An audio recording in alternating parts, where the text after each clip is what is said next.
Je vais faire un résumé rapide et après nous allons entrer dans le sujet d'aujourd'hui. Jacques, chapitre 1, verset 13. Que personne, lorsqu'il est tenté, ne dise c'est Dieu qui me tente, car Dieu ne peut être tenté par le mal et il ne tente lui-même personne. Dis avec moi, Dieu ne peut être tenté et il ne tente lui-même personne. Donc ça veut dire ceci, suis-moi. Les gens qui disent souvent Dieu est en train de me tester, c'est Dieu qui m'éprouve. En fait là, je passe par un désert dans lequel Dieu est en train de voir si je peux tenir ou pas. Comme ça, la prochaine étape de ma vie, il va me bénir. Laisse-moi te dire, bien-aimé, que personne n'a le droit de dire c'est Dieu qui me tente, ou Dieu qui m'éprouve, ou Dieu qui me teste, ou Dieu qui est en train de me jauger pour voir à quel niveau je suis. Non. Pourquoi il dit que personne, lorsqu'il est tenté, ne dise c'est Dieu qui me tente. Donc ça veut dire que quand tu vois la tentation ou l'épreuve, il ne faut jamais associer ça à Dieu. Jacques n'aurait pas dit ça s'il n'avait pas un courant de pensée à son époque dans lequel, dès qu'il y avait un événement malheureux qui arrivait, dès qu'il y avait une épreuve, tout le monde disait quoi? C'est Dieu. Donc Jacques est entré en jeu pour dire, lorsque vous voyez la tentation ou le mal, n'associez pas ça à Dieu parce que Dieu ne peut pas être tenté et lui-même il ne tente personne. Quelqu'un m'a suivi? Donc ça veut dire ceci. Je peux maintenant dire, basé sur la parole de Dieu, que l'expression c'est Dieu qui m'éprouve n'est pas biblique. Quelqu'un me suit? Ensuite, et maintenant il va donc t'expliquer d'où viennent les soi-disant événements malheureux qui produisent le péché et la mort. Verset 14, il dit quoi? Chacun est tenté quand il est attiré et amorcé par sa propre convoitise. Donc ce n'est pas la convoitise générale. Et le mot attiré et amorcé, j'ai expliqué la semaine passée, ça veut dire, ça implique, ce n'est pas un simple désir. Parce que tous les hommes sur la terre ont des désirs. Tu n'as pas de désir, tu n'es pas un homme. La caractéristique de l'homme, pour qu'il soit appelé être humain, il doit avoir des désirs. Mais ce que lui il appelle ici, attirer et amorcer, c'est le désir non contrôlé qui a produit une action. Donc tout le monde a des désirs, mais tout le monde ne donne pas libre cours à ces désirs qui produiront des actions. Voilà pourquoi j'ai expliqué la semaine passée que Jacques ici n'est pas en train de parler d'une tentation générale de tous les hommes. Il n'est pas en train de décrire l'homme qui est tenté, parce que tous les hommes sont tentés. Il est en train de décrire l'homme qui pêche. Il est en train d'expliquer quand tu vois un homme qui a péché, voici ce qui s'est passé. Par sa propre quoi? Est-ce qu'il a dit par la convoitise d'Adam? Est-ce qu'il a dit c'est parce qu'il est né un homme, c'est pour cela que comme il est descendu d'Adam, voilà pourquoi généralement il est né pécheur. C'est ça qu'il a dit? Lorsque un homme, chacun est tenté, lorsqu'il est attiré et amorcé. J'ai expliqué la semaine passée, le mot attiré implique un changement de localisation. Ça veut dire que ce n'est pas un désir simple, c'est un désir qui s'est concrétisé par une action. Et c'est après qu'il dit quoi? Et le péché, verset 15, puis la convoitise, lorsqu'elle a conçu, enfante le péché, et le péché étant consommé, produit la mort. Question. Dans tout ça là, vous avez vu Dieu? Depuis le commencement jusqu'à la fin, c'est qui? L'homme. Donc il ne faut pas dire pourquoi il arrive ça sur la terre. Pourquoi, malgré, si Dieu existait vraiment, pourquoi il y avait les guerres? Pourquoi il y aurait ceci? Pourquoi il y aurait cela? Parce que dans l'homme, il y a des désirs auxquels il donne libre cours et les désirs là ne sont pas inspirés de Dieu. Et donc ces désirs-là le font pécher qui produisent la mort. Dieu n'est pas dans ce processus. Voilà pourquoi Jacques dit que personne ne dise c'est Dieu qui me tente. Jacques est en train de faire ce qu'on appelle une défense active et radicale du caractère de Dieu. Maintenant, à partir du verset 17, il commence maintenant à introduire Dieu dans l'histoire. Verset 17. Avant d'arriver là-bas, même au verset 16, il dit quoi? Ne vous y trompez pas. Après avoir décrit le processus du péché qui produit la mort, il dit ne vous y trompez pas. Maintenant, verset 17, il explique. Tout de grâce excellente et tout don parfait descendent d'en haut, du Père des Lumières, chez lequel il n'y a ni changement, ni ombre de... Ça veut dire que ce n'est pas maintenant qu'il est devenu bon. Il n'a aucune ombre de variation ni de changement en lui. Ça veut dire que si maintenant nous découvrons qu'il est bon, ça veut dire qu'il a toujours été... Ce n'est pas maintenant qu'il est devenu bon. Ce n'est pas dans l'Ancien Testament, Dieu était méchant, il frappait là-bas. Et maintenant dans le Nouveau Testament, Dieu s'est calmé. Non, il a toujours uniquement été bon. Dis Amen comme il faut. Il dit il n'y a aucun changement. La seule chose qui descend, qui vient de Dieu là, c'est don parfait, grâce comment? Excellence. Donc qu'est-ce qu'il est en train de décrire? Verset 18 maintenant. C'est quoi le don parfait, grâce excellente là? Verset 18. Il nous a engendrés. Dis avec moi, j'ai été engendré. Après avoir décrit un homme là-bas dans Jacques chapitre 1, verset 13 à 15, qui pêche, convoitise, péché, mort. Il présente d'abord Dieu, que lui, lorsque quelque chose vient de lui, c'est parfait et excellent. Maintenant, il te dit donc que la chose la plus parfaite et excellente que Dieu a fait dans tout l'univers, il a appelé ça quoi? Il nous a. Comment? Selon sa volonté. Par la parole de... Afin que nous soyons en quelque sorte les prémices de ces créatures. Donc ça veut dire que l'homme qui est décrit dans engendré selon sa volonté par la parole de vérité est différent de l'homme qui est décrit dans il a péché, convoitise, il a péché et la mort. Il a décrit deux types d'hommes qu'il y a sur la terre. Le premier type là est ce qui a été trouvé dans Adam. Voilà pourquoi il a péché et il est mort.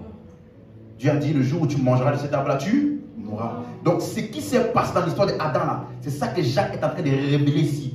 Donc les gens qui disent que c'est Dieu qui a fait pécher Adam là, parce que Dieu pensait, si Adam ne péchait pas, qu'est-ce que Jésus allait venir faire? Donc il fallait absolument que Adam pêche. Voilà pourquoi Adam a péché. Laissez Jacques ici là, il est en train de mettre les choses en ordre. Depuis Adam, Dieu n'a jamais été dans le péché qui conduit à la mort. Il dit ce que Dieu a engendré là, c'est parfait, excellent. Et il a appelé ça les prémices de ses créatures. Et la semaine passée, j'ai interprété ce verset pour vous parce que le mot prémisse parle de la première, du tout début de ses créatures. Et j'ai expliqué donc qu'il parlait de la nouvelle création.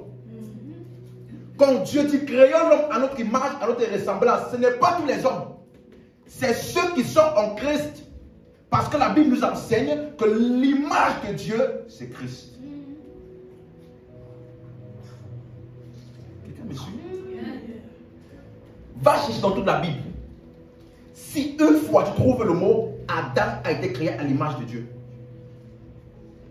tu ne vas pas trouver. Le mot image de Dieu à chaque fois est associé à Jésus-Christ. Ça veut dire que le plan de Dieu depuis le commencement là-bas était que les hommes reçoivent l'image de Dieu par la foi en Christ. Adam a refusé ça. Et a commencé à agir indépendamment de Dieu. Voilà pourquoi ça a produit la mort. La mort, c'est quoi? C'est l'absence de la vie. La vie, c'est qui? Dieu.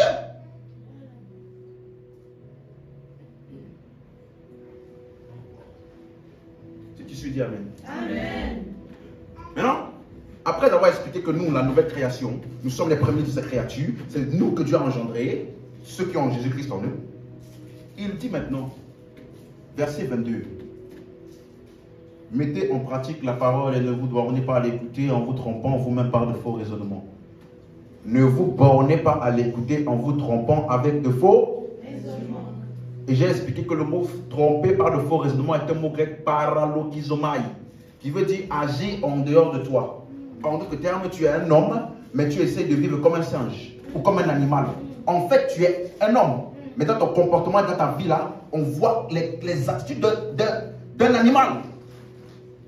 Vous voyez? Trompez vous-même à défaut de raisonnement.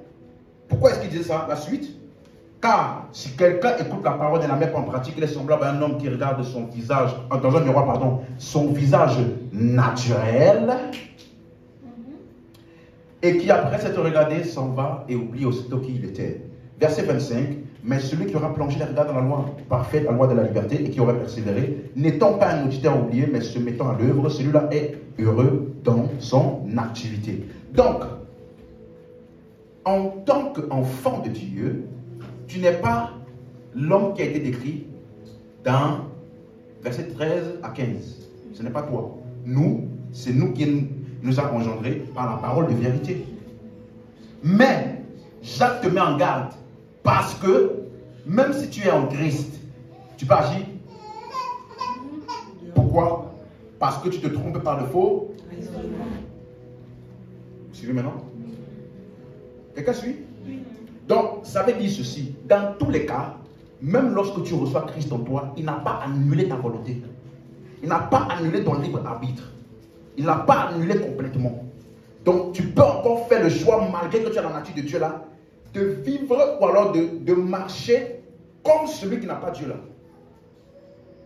C'est ça qu'il appelait se tromper soi-même, pas de faux raisonnements. Ça veut dire que toi, tu es né de la parole de Dieu. Mais quand on voit tes actions, ça ne ressemble pas à la parole de Dieu. Pourquoi? Tu te trompes toi-même par de faux raisonnements. Donc le problème, ce n'est pas que tu n'as pas la nature. Donc le problème, c'est que ta volonté est exercée non pas pour ta nature, mais pour autre chose. Ensuite, donc je peux dire ceci, comme j'ai dit la dernière fois, le péché est donc retracé à quoi? Le libre arbitre de l'homme. Aucun homme ne naît pécheur. Nous naissons innocents. Et en grandissant, nous choisissons quel type d'homme nous voulons devenir. Jésus a dit, laissez venir à moi les petits enfants. Donc, si le petit enfant était pécheur, il a dit ça? Hein? Quelqu'un me demandait une fois, quand un enfant meurt, il va où? À ton avis? À ton avis? Quand un enfant naît, il est innocent. Tant qu'il n'a pas la faculté d'exercer le libre arbitre là, il ne peut pas être appelé pécheur. Il faut qu'il grandisse et qu'il soit en contact avec la connaissance de Dieu et les informations du monde, autre chose, pour qu'il puisse à un moment donné exercer de manière consciente sa faculté de volonté là. C'est à ce moment-là qu'on peut dire qu'il a choisi l'indépendance de la vie de Dieu, ou il a choisi de chercher à connaître Dieu pour après contacter l'évangile et après il devient quoi? Juste.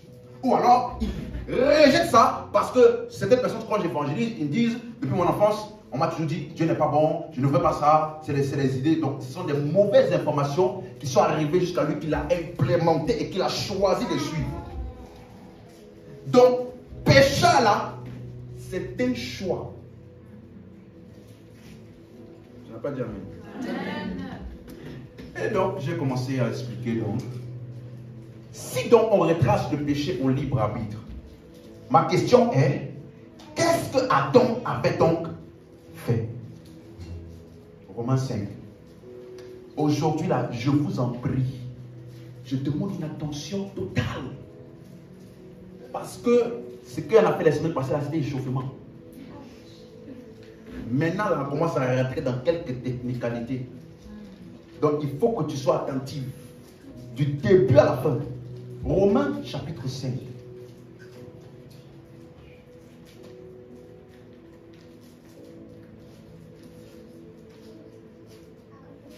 Verset 12. 14, pardon. Vous trouvez? Cependant, la mort a régné depuis Adam jusqu'à Moïse, même sur ceux qui n'avaient pas péché, par une transgression semblable à celle d'Adam, lequel est une figure de celui qui devait venir. Une transgression semblable à celle d'Adam. Donc, il a appelé, donc, si tu lis le verset 12, il dit, c'est par un homme que le péché est entré dans le monde. N'est-ce pas? Donc, le péché d'Adam, au verset 14, il appelle ça transgression. Verset 15, mais il n'en est pas donc gratuit comme de l'offense. Il appelle ça aussi quoi? L'offense. Troisième mot, verset 19. Car comme par la désobéissance d'un seul homme, beaucoup ont été rendus pécheurs. Par l'obéissance d'un seul, beaucoup seront rendus justes. Il a appelé ça ici quoi? Désobéissance. On a mis trois mots pour décrire ce que Adam a fait. Péché, dans quatre mots. Péché, transgression, offense, désobéissance. Chacun de ces mots décrivent une action. Vous suivez? Quand tu lis le mot, par exemple, transgression, c'est le mot grec parabasis, qui parle de la violation d'une loi, la violation d'un principe qui a été établi. Le mot offense, paraptoma. Vous voyez, il y a toujours la racine para, qui veut dire à côté ou bien dépasser. Mais transgression, parabasis en grec. Ça veut dire quoi? Violer un principe. Offense, paraptoma. Ça veut dire quoi? Dévier du chemin. Ça veut dire qu'on a tracé une ligne pour toi pour que tu suives. Au bout du chemin, tu fais quoi? Tu dévies. Et le troisième mot, désobéissance. C'est le mot parakoé. Ça veut dire refuser d'entendre ou d'écouter. La Bible dit par exemple dans Matthieu 18 que si tu as un problème avec ton frère et qu'il a quelque chose contre toi, parle-lui. S'il refuse de t'écouter, vous deux là, va vers les anciens de l'église. Vous voyez? S'il refuse d'écouter, donc c'est un acte délibéré de refuser d'écouter. Ensuite, donc ça veut dire qu'il y a quelque chose qui avait été dit à Adam, ou alors quelque chose, une instruction, ou alors un principe. En tout cas, il y a quelque chose qui avait été établi avant que Adam ne soit même là, qu'il devait suivre. Vous suivez? C'est pour cela que la Bible dit que lorsque Dieu a mis Adam dans le jardin, au bout d'un moment, avec les deux arbres, il a dit, tu pourras manger de cet arbre-ci. Mais de l'arbre de la connaissance du bien et du mal, tu ne devras pas manger. Donc il y a une certaine obéissance à quelque chose qui était attendue de la part de Dieu vis-à-vis de qui? Adam. Si tu suis, dis Amen. Amen. Donc aujourd'hui, je vais commencer à étudier avec vous. Qu'est-ce qui avait été établi avant que Adam ne pêche? Parce que si tu comprends ce qui avait été établi avant qu'il ne pêche là, tu vas savoir vers quoi il devait orienter son libre arbitre auquel il n'a pas fait. Donc, quelle est la chose qui avait été établie par Dieu avant que Adam ne pêche, avant qu'il ne soit? Lisez un passage. 2 Timothée chapitre 1 verset 9. 2 Timothée chapitre 1 verset 9. Alléluia. Amen.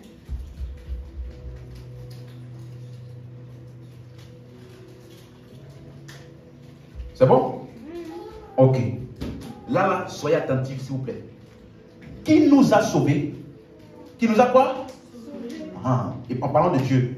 Parce que comme vous lisez le verset avant, mais souffre avec moi pour l'évangile par la puissance de Dieu, qui nous a sauvés et nous a adressé une sainte vocation, non à cause de nos œuvres, mais selon son propre dessein et selon la grâce qui nous a été donnée en Jésus-Christ avant les temps. Regardez ça. Donc avant même que le... Parce que lorsqu'on parle du temps, hein, le temps est arrivé à existence lorsque Dieu a créé le monde et tout ce que nous avons aujourd'hui. Donc avant la création, là, il n'y avait pas le temps. Le temps est une fonction de la création. Donc quand on dit avant le temps, là, la seule chose qui existait avant le temps, c'est Dieu. Donc tout ce qu'on va nous expliquer qu'il y a avant le temps, là, c'est ce qui était prédéterminé et prédéfini en Dieu, dans son plan, avant même que Adam ne soit là et qu'Adam pêche. Vous suivez? Donc, il dit, il nous a sauvés. Non à cause des œuvres, mais selon son propre dessein et selon la grâce qui nous a été donnée en Jésus-Christ. Donc, ça veut dire ceci. Dieu, avant tous les siècles, avait déjà choisi de sauver les hommes par la grâce sans les œuvres. Ce n'était pas une innovation, une réaction de Dieu. Avant même qu'il y ait le péché, que Adam fasse quoi que ce soit, Dieu avait déjà déterminé de sauver les hommes par la grâce en Jésus-Christ sans les... Tu n'as pas dit amen? Hein? Regardez comment c'est encore plus fort. Tite, c'est juste après de Timothée là. Tite, chapitre 1, verset 2. Tite, chapitre 1, verset 2. C'est bon? Lesquels reposent sur l'espérance de la vie éternelle. Donnez-moi vie éternelle. On a trouvé? Lesquels reposent sur l'espérance de la vie éternelle, promise dès les plus anciens temps par le Dieu qui ne ment. Donc la vie éternelle là avait déjà été promise avant les temps.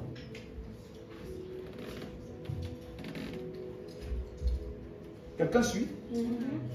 Donc le fait que les gens disent quand Jésus est venu et qu'il a offert sa vie pour le sacre, pour donner la vie éternelle aux hommes là, ce n'était pas une réaction de Dieu.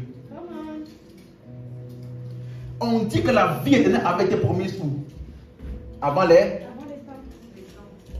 Donc avant qu'il y ait Adam quelque part, le plan de Dieu pour les hommes était qu'ils puissent avoir quoi? La vie. Ce n'était pas une réaction de Dieu. Amen. Il appelle ça la promesse de la vie éternelle. Et comme dans la Bible, tu entends le mot promesse. Je fais une petite parenthèse dessus. La promesse est quelque chose que c'est celui qui a fait la promesse qui s'engage de faire. Ce n'est pas celui à qui on a fait la promesse qui fait. C'est quand je dis ça? Lorsqu'on parle d'une promesse, ce n'est pas celui à qui on fait la promesse qui doit faire des efforts. C'est celui qui a fait la promesse, lui-là, qui s'engage lui-même à accomplir la promesse qu'il a faite. Donc, voilà pourquoi le mot promesse là, c'est le mot epardielo. C'est un engagement pris par le Dieu qui ne ment point. Vous vous rappelez? On a vu ça? Par le Dieu qui ne ment. Donc, il dit ça pour dire que le Dieu qui a fait la promesse là, ça ne peut pas être autrement. Il a promis et il va l'accomplir. Vous voyez la même chose dans l'histoire d'Abraham, par exemple, qui avait reçu la promesse. Galates 3, dans ma page, Galates 3, verset 8. Galates chapitre 3, verset 8. On va beaucoup lire aujourd'hui. Hein. Galates 3, verset 8. Rapidement.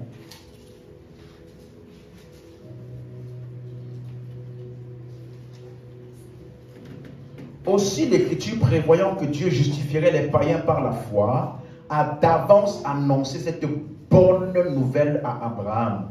Toutes les nations seront bénies en toi. Ça c'est quoi? N'est-ce pas? Donc Dieu a donné une promesse à Abraham. Et regardez comment on décrit la promesse là. Verset 16.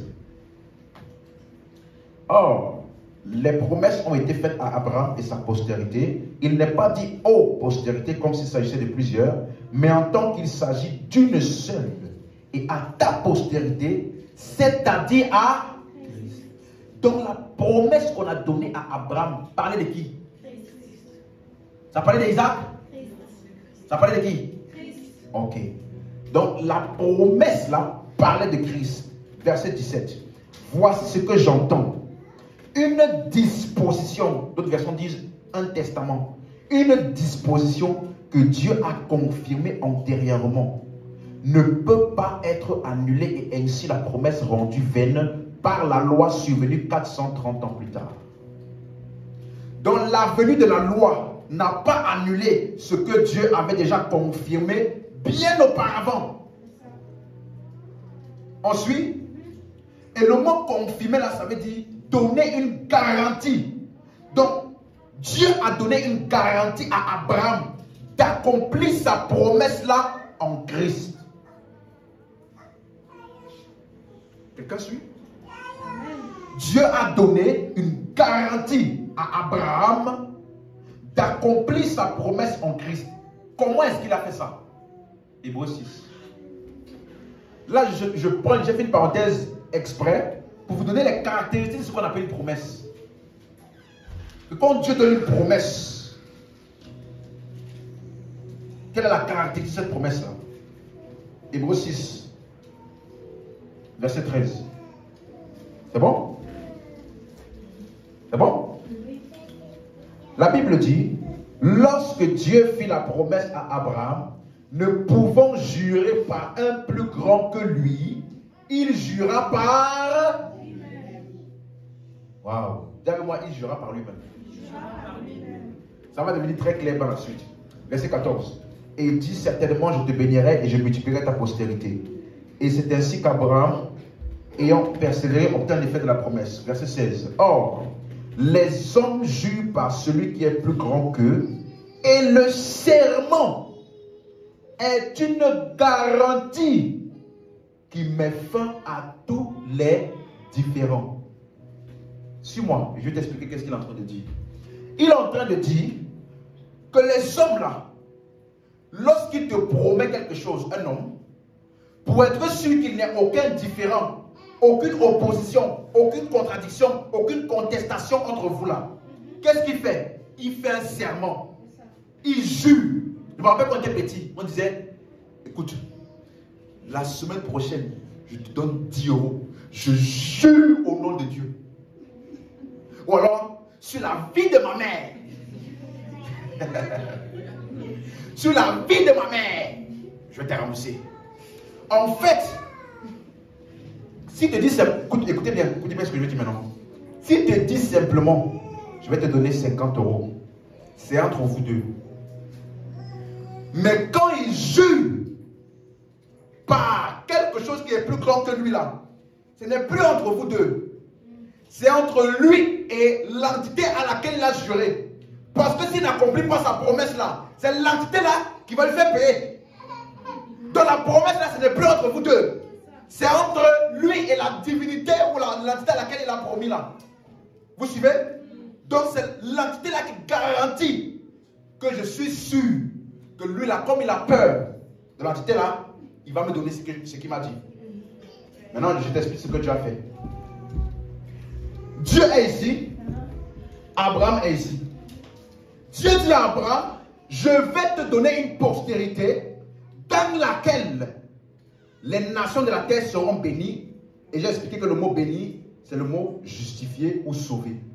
Donc Dieu a dit à Abraham que de ta descendance là, va sortir celui par lequel le monde entier sera béni ou sauvé.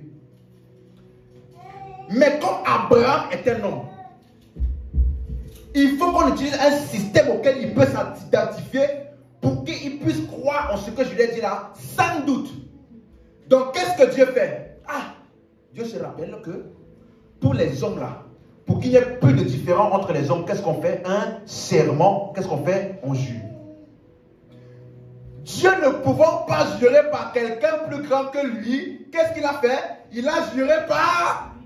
Aïe, aïe, aïe, aïe, aïe. Ça veut dire que les deux entités dans lesquelles l'accord a été posé pour accomplir la promesse à Abraham là, c'est Dieu et Dieu. Quelqu'un a suivi ça? Parce que dès que je te fais la promesse, c'est entre nous. Mais dès que je jure, ce n'est plus entre nous deux. C'est entre moi et l'entité à laquelle j'ai juré là. Vous suivez? Dieu a fait la promesse à qui? Abraham. Mais pour assurer à Abraham que lui là, il va faire accomplir sa promesse, il a juré par lui-même. Quelqu'un suit? Regardez les faits. Regardez la conséquence. Verset 17. C'est pourquoi,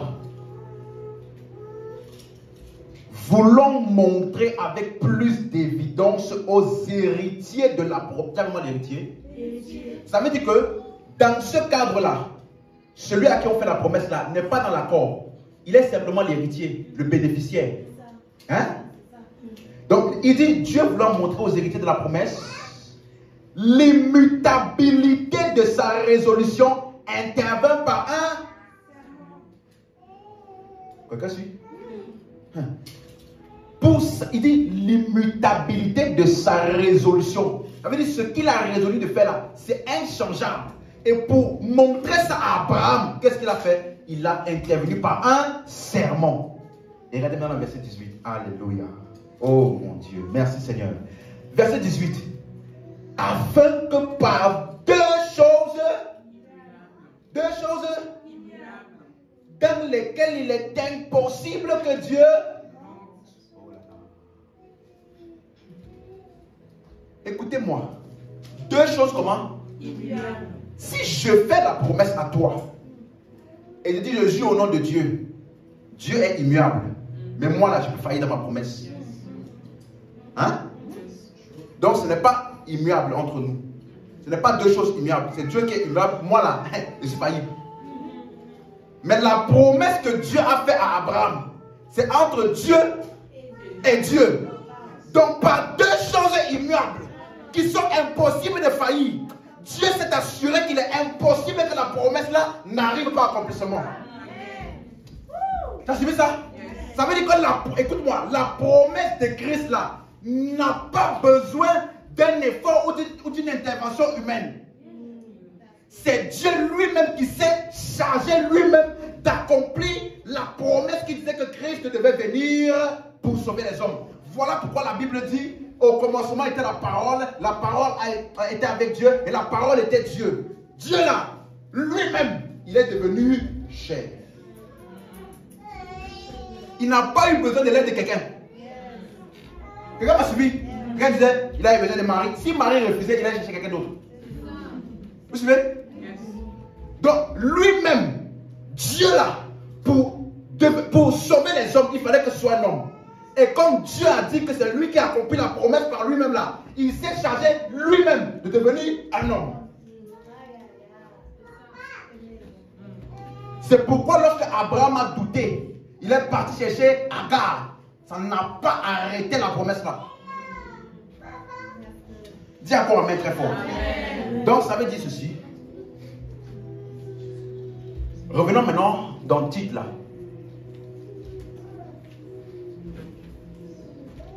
Ayant compris les caractéristiques de la promesse, n'est-ce pas? Que c'est Dieu lui-même qui s'engage à le faire par lui-même. Et nous sommes simplement les bénéficiaires. On suit? Donc, il dit maintenant, revenons dans ce qu'il a dit. Verset 2, titre chapitre 1, verset 2. Lesquels reposent sur l'espérance de la vie éternelle promise. Donc, la vie éternelle qui devait être offerte aux hommes là, celui qui devait produire la vie éternelle là, a été promis par qui? Dieu lui-même. Donc, il n'a pas besoin de l'aide d'un homme. J'ai envie que les hommes aient la vie éternelle. Comment je vais faire? Ange, va un peu là-bas, tu essaies de voir si tu peux faire la vie éternelle pour les hommes là. Dieu, il a promis ça lui-même. Donc, celui qui va pouvoir le sacrifice et l'œuvre et tout ce qu'il faut pour que la vie éternelle soit disponible pour les hommes, c'est qui? Dieu. la vie, et ça là, que je vous explique là, c'était avant qu'Adam pêche. Tout ce que je vous explique là, on a vu que c'est où? Avant. Ah. Donc le plan de Dieu pour l'humanité a toujours été que les hommes aient la vie éternelle. Et la manière dont il devait l'accomplir là, c'était par lui-même aussi. Dis Amen. Amen. Donc, ça veut dire que le péché d'Adam là, ça n'a pas troublé Dieu. Dieu là, ce qu'il a fait n'était pas une réaction. Ah, Adam a fait ça. Bon, conseil dans les cieux, conseil de sécurité. Alerte numéro, le décret, comment on appelle ça le truc là, des décrets, décret national, alerte générale niveau 5. Venez, Ada, il a gâté notre affaire là. Comment on fait? Ce n'est pas ça. Dis Amen. J'ai dit aujourd'hui, je vais vous expliquer qu'est-ce qui s'est passé avant la création en Dieu. Qu'est-ce que Dieu avait établi là-bas de manière claire. Et c'est pour cela que ce mot-là, avant les temps éternels, ou avant tous les temps, dans la version seconde 21, promise, avant tous les temps là, c'est le même mot, la même terminologie que Paul appelle la prédestination. Dis avec moi prédestination. Prédestination. Éphésiens 1, verset 4. Aujourd'hui là, prédestination là, c'est une chose que j'ai tellement entendu des théories dessus. Vous savez, Dieu a déjà prédestiné certains hommes. D'autres pour aller au ciel, d'autres pour aller en enfer. Dieu avait déjà prédestiné que Adam devait pécher. Dieu avait déjà aussi prédestiné ceci. Donc, parce qu'en effet, le mot prédestiné, quand tu le lis en grec, c'est le mot prorizo. C'est composé de deux mots. Pro qui veut dire en avant et orizo qui veut dire déterminer ou décider. Donc en fait, prédestiné là, c'est vraiment ce que Dieu a déterminé, décidé, destiné en avance. Avant qu'il y ait création. C'est vraiment, regardez, verset 4, Éphésiens 1. Éphésiens 1, verset 4. On a trouvé? Ok, disons. En lui, Dieu nous a élus avant la fondation du... Quelqu'un suit? Non, il parle de quoi ici? Avant la fondation du monde. Pour que nous soyons, saints, irrépréhensibles devant lui. Verset 5. Nous ayons quoi? Ok.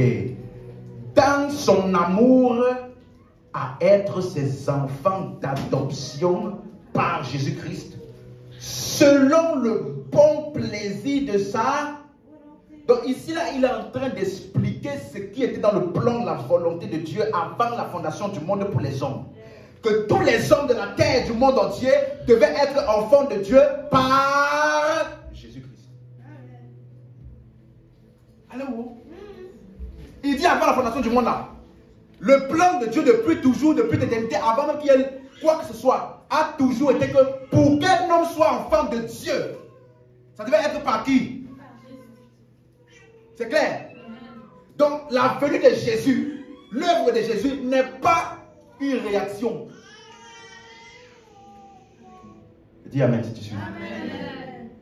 Et voilà pourquoi ce mot prédestiné là, maintenant, j'aimerais l'attention, parce que ça ne parle pas d'un résultat absolu.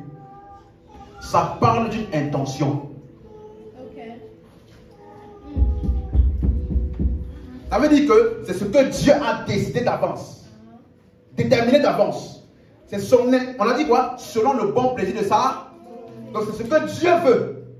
Mais ce n'est pas forcément ce qui va arriver.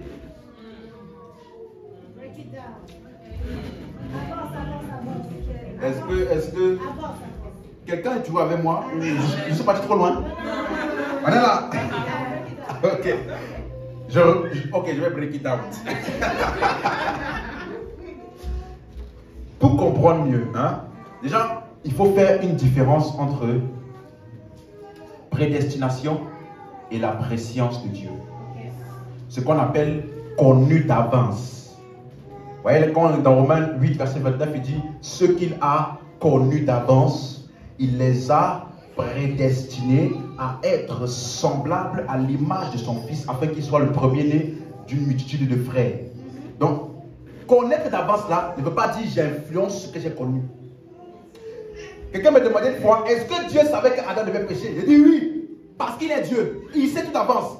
Mais ce n'est pas Dieu qui a fait pécher Adam. Parce que connaître quelque chose ne veut pas dire que c'est moi qui ai influencé pour que ça arrive.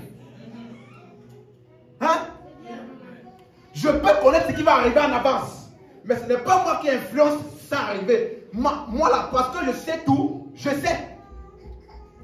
Je sais ce qui va arriver parce que je suis le commencement et la fin. Je vois la fin depuis le commencement et le commencement depuis la fin.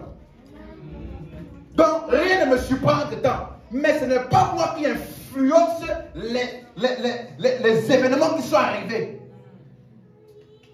Quelqu'un comprend? Donc ça là, c'est ce qu'il appelle préscience ou alors connu d'avance. Donc il a connu d'avance, oui. Mais aujourd'hui, je ne vais pas m'attarder dessus. Aujourd'hui, je vais d'abord rester sur prédestination et élection. Les gens disent, il nous a élus avant la fondation du monde, n'est-ce pas? Le mot, il avait dit choisir. Et il y a tellement de théories qui disent, vous savez, il y a des gens que Dieu, justement, il les a déjà choisis. Avant la fondation du monde. Et là, peu importe comment il fait, nous sommes les élus de Dieu. Donc, si tu as cru en l'évangile, c'est parce que tu étais un élu de Dieu. Si tu n'as pas cru en l'évangile, tu peux faire ce que tu veux. On peut te prêcher l'évangile comme on veut. Tu ne seras jamais sauvé parce que tu n'es pas parmi les élus. Après, il prend la parabole lorsque il y avait le maître qui est venu. Il a semé dans le champ. Quand ils sont partis dormir, l'ennemi est aussi venu semer. Vous voyez? Après, le maître a dit, il ne faut pas les déraciner. Laisse-les croître ensemble. Après, il dit donc que la sémence de Dieu, de tous ceux qui sont sur la terre, qui ont été semés par Dieu, donc ils sont nés pour aller au ciel. Donc tôt ou tard, ils vont croire en Jésus, ils vont aller au ciel. Et il y a d'autres aussi, c'est eux là, c'est la sémence du diable.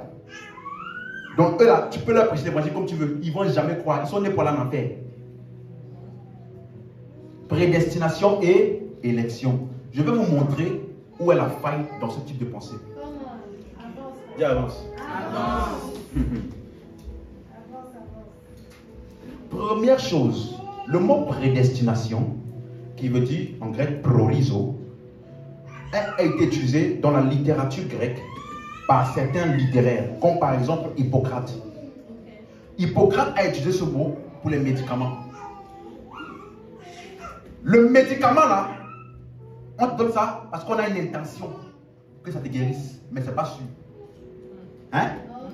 Il n'y a pas une garantie à 100% absolue de tout. Voilà pourquoi le médecin dit, essaie pendant 3 jours, tu vois comment ça se passe. Si ça se passe bien, tu continues. Si ça ne se passe pas bien, tu reviens, on va faire autre chose.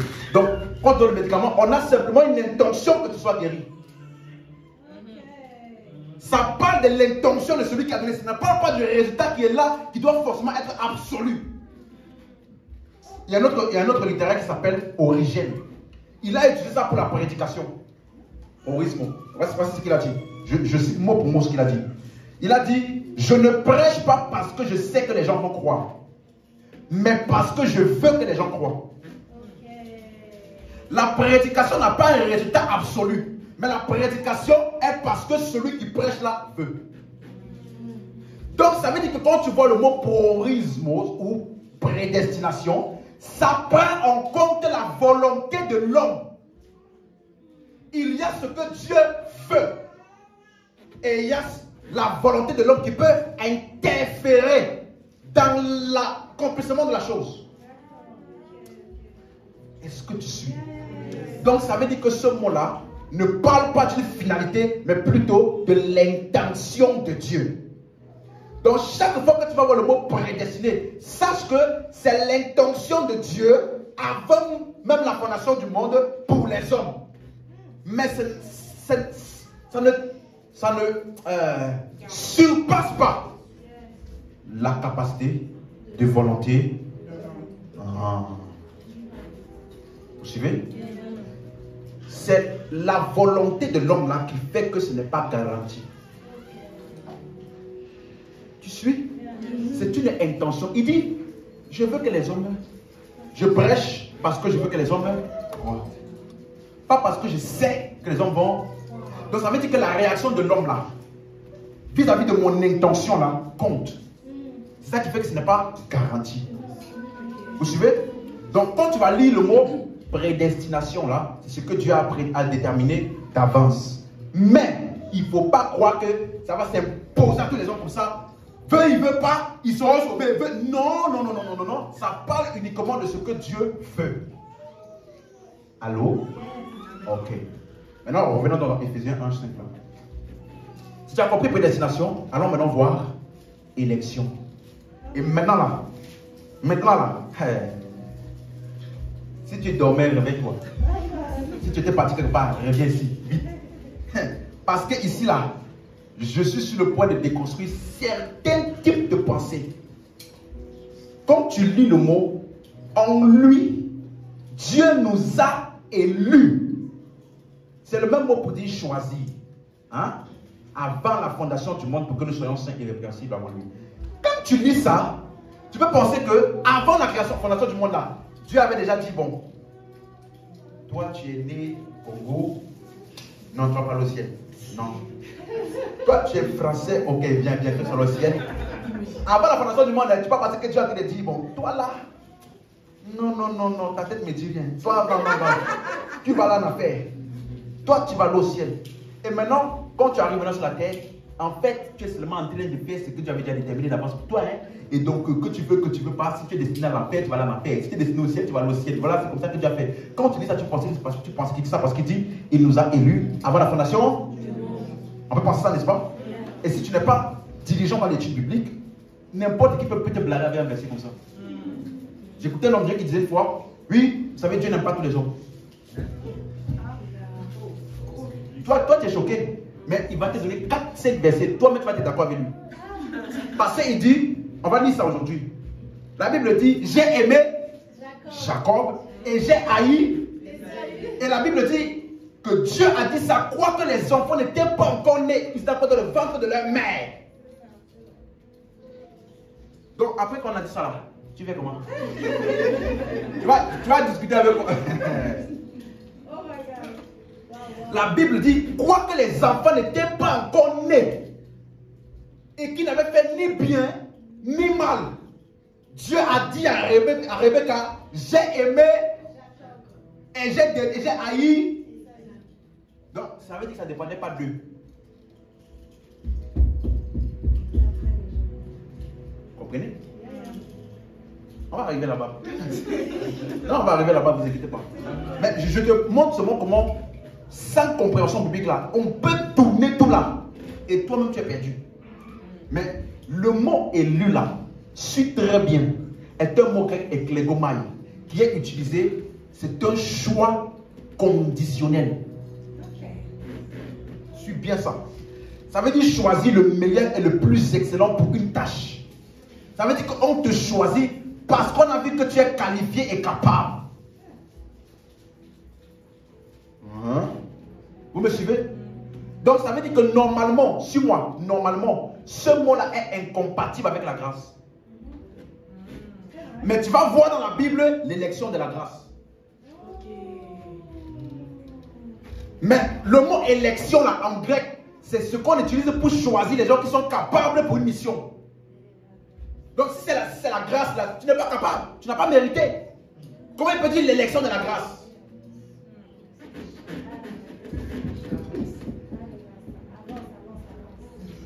Allons étudions ce mot dans l'Ancien Testament et le Nouveau Testament. Dans l'Ancien Testament, c'est le mot hébreu, bachar. On va lire deux textes. Trouvez vite déjà. Juge chapitre 20, verset 15 et Exode 18. Juge 20, Exode 18. Je vous laisse trouver. Parce que quand je vais commencer à expliquer, il faut qu'on soit attentif. Juge 20, verset 15 et Exode 18. Quelqu'un suit bien? Ok. Il faut que tu sortes d'aujourd'hui avec une compréhension claire de la prédestination, de l'élection et de tout ce qui s'est passé avant là. Il ne faut pas que quelqu'un vienne te blaguer avec ça. On a trouvé? Juge 20, Exode 18. C'est bon? Ok.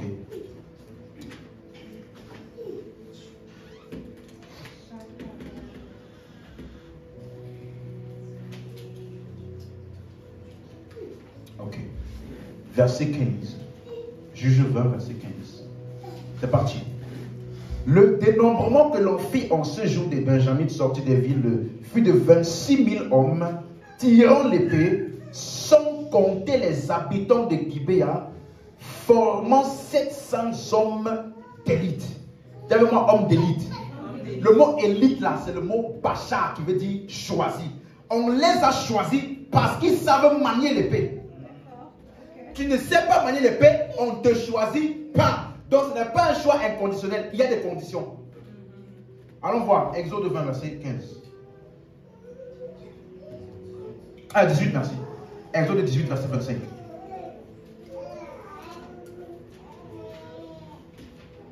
C'est bon? Ok. Regardez.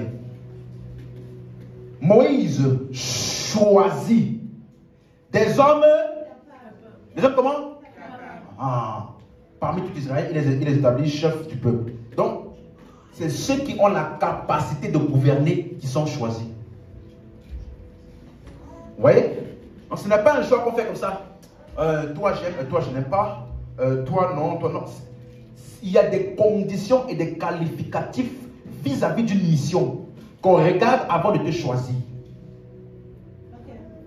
Allô? C'est clair? Ok.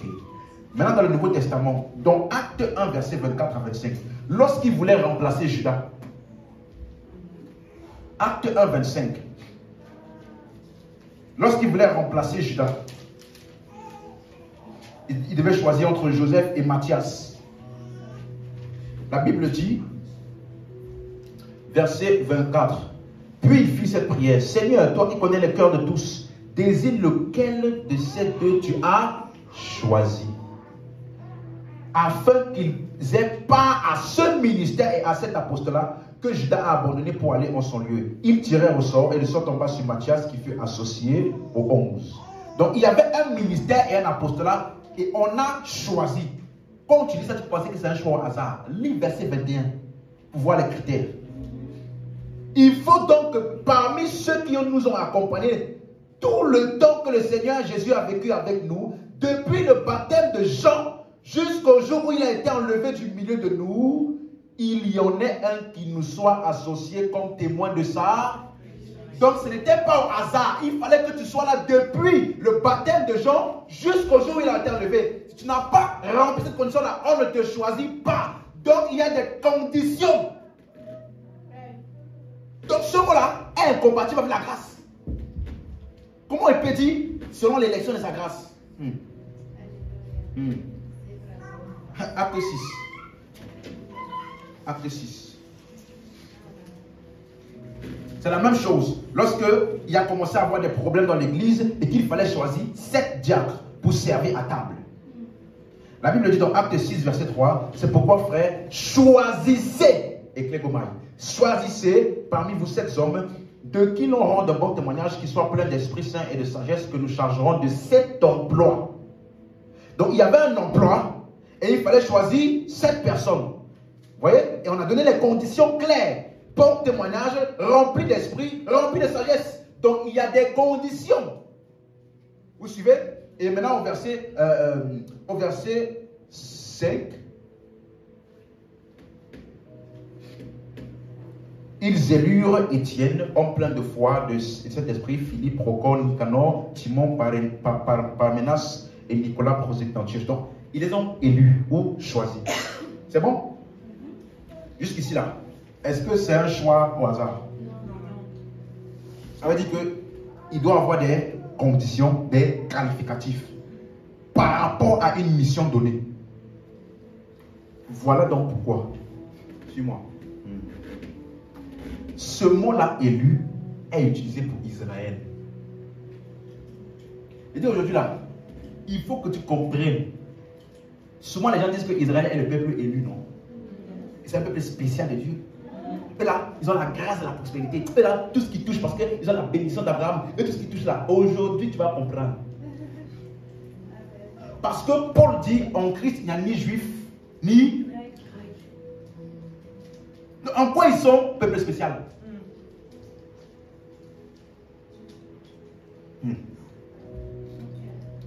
Deutéronome 7. Deutéronome 7. Verset 6.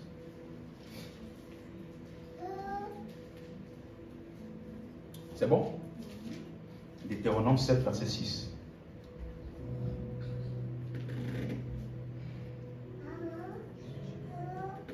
C'est bon? On lit.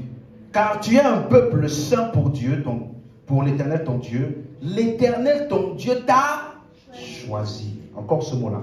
Afin que tu fusses un peuple qui lui appartient entre tous les peuples qui sont sur la face de la terre. Vous voyez? On a l'impression que c'est un peuple choisi à part pour Dieu. Parmi tous les peuples. Verset 7. Ce n'est point parce que vous surpassez en nombre tous les peuples que l'Éternel s'est attaché à vous et qu'il vous a choisi, car vous êtes le moindre de tous les peuples. Mais, parce que l'Éternel vous aime, parce qu'il a voulu tenir le serment qu'il avait fait à vos pères.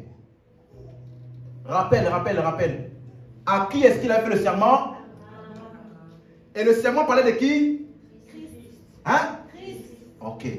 Le serment était la garantie de la promesse de qui? Christ. Il a fait ça à qui? Donc la nation d'Israël, suis-moi bien. Dieu a dit à Abraham, en ta postérité, les nations de la terre seront bénies. Donc celui qui va sortir de toi là, sera celui par qui le monde entier sera sauvé. Donc la nation d'Israël a été choisie spécialement pour être celle qui va engendrer le Messie. C'est en ça qu'ils sont spéciaux. En gros, le Messie, le sauveur de l'humanité, va sortir de la nation. Romains 9, c'est même clair. Tu suis? Il ne faut pas perdre en route. Hein. Romains 9. Et on va lire ce que j'ai expliqué tout à l'heure. Romains 9. Et Genèse 25 aussi à côté. Romains 9 et Genèse 25.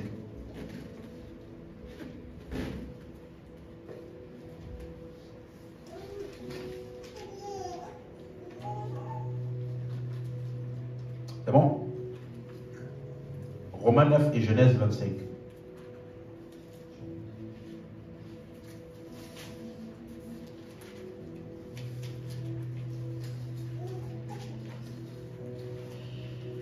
C'est bon?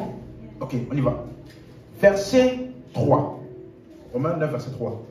Car je voudrais moi-même être anathème et séparé de Christ pour mes frères, mes parents selon la chair. D'ailleurs, selon la chair. Selon la chair. Ok. Verset 4. Qui sont israélites. Donc, Paul parle de qui? Peuple d'Israël. À qui appartiennent l'adoption, la gloire, les alliances, la loi, le culte et les promesses et les patriarches, et de qui est issu selon la chair le Christ. Et quand tu dis ça, Israël est le peuple ou la nation de qui doit être issu selon la chair de qui? Le Christ. Donc, en d'autres termes, Israël a été choisi d'avance par Dieu comme le peuple de qui devait sortir qui? Jésus-Christ. Allô? C'est bon? Maintenant, verset 11. Car, quoique les enfants ne fussent pas encore nés, et qu'ils n'eussent fait ni bien, ni mal, afin que le dessein d'élection de Dieu subsistât, sans dépendre des œuvres, et par la seule volonté de celui qui appelle, il fut dit à Rebecca, l'aîné sera assujetti au plus jeune, selon qu'il est écrit, j'ai aimé et j'ai haï. Donc, afin que le dessein d'élection de Dieu subsiste, hein? J'ai aimé qui? J'ai haï qui? On dit il n'était pas encore né. Maintenant, je suis bien. Je suis très bien. La plus grande erreur des gens quand ils lisent ça, c'est qu'ils voient Ésaü et Jacob en tant qu'individus. Je te donne un exemple. Genèse 25. verset 21. Genèse 25, verset 21. C'est bon? Isaac implora l'Éternel pour sa femme car elle était stérile et l'Éternel l'exauça. Rebecca, sa femme, devint enceinte. Verset 22.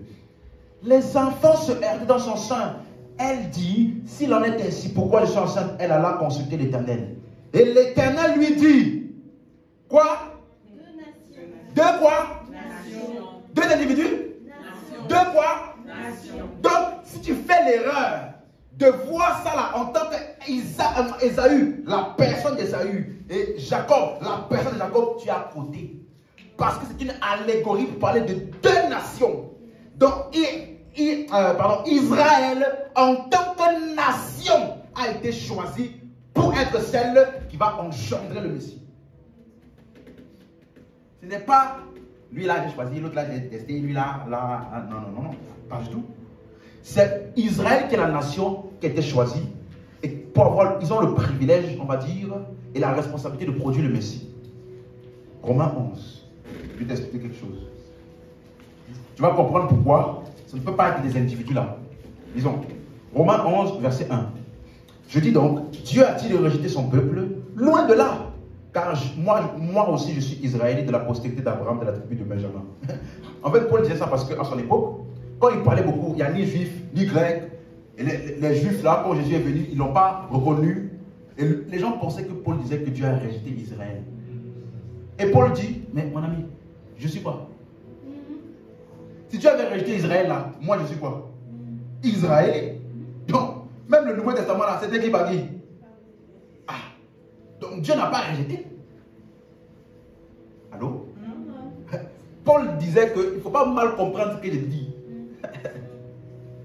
Mais, suivez, verset 5. De même aussi, dans le temps présent, il y a un reste selon l'élection de la... Vous avez vu ça? L'élection de la grâce. Comment on peut avoir qualificatif et grâce en même temps? Ça là, c'est un peu bizarre. Mais ça va devenir clair par la suite. Verset 28. En ce qui concerne l'évangile, j'aimerais que tu dises très fort l'évangile. Donc, en ce qui concerne l'évangile, ils sont ennemis à cause de vous. Mais en ce qui concerne l'élection, ils sont aimés à cause de qui? Leur père, c'est qui? À qui on a donné quoi là? Que le Messie doit sortir de toi. Donc, en termes de croire en l'évangile, ils sont ennemis. Mais en termes de la nation qui va produire le Messie, ils sont élus ou choisis. Donc, ça veut dire que pour être sauvés, eux aussi doivent croire en l'évangile. Voilà pourquoi, suis-moi. Quand on dit que le peuple d'Israël a rejeté Dieu là, ce n'est pas le peuple d'Israël individuellement, c'est la nation.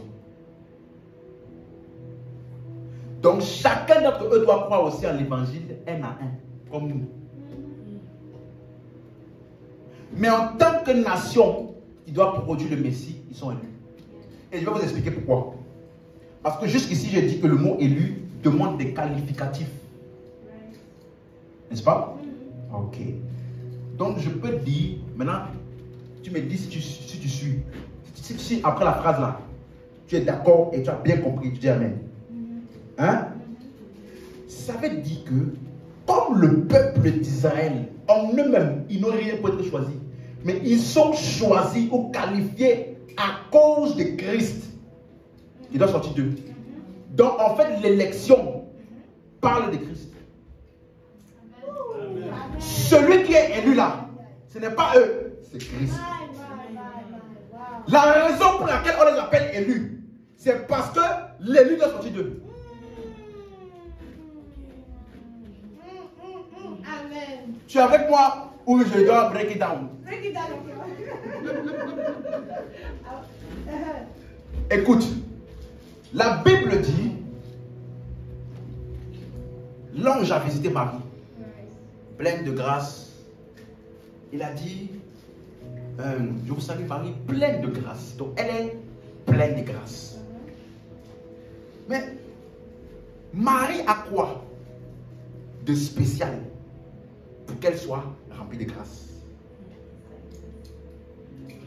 Donc, écoute, Marie en tant que femme elle-même là, n'a rien de spécial. Ce qui fait d'elle spéciale est que le Messie a été porté où?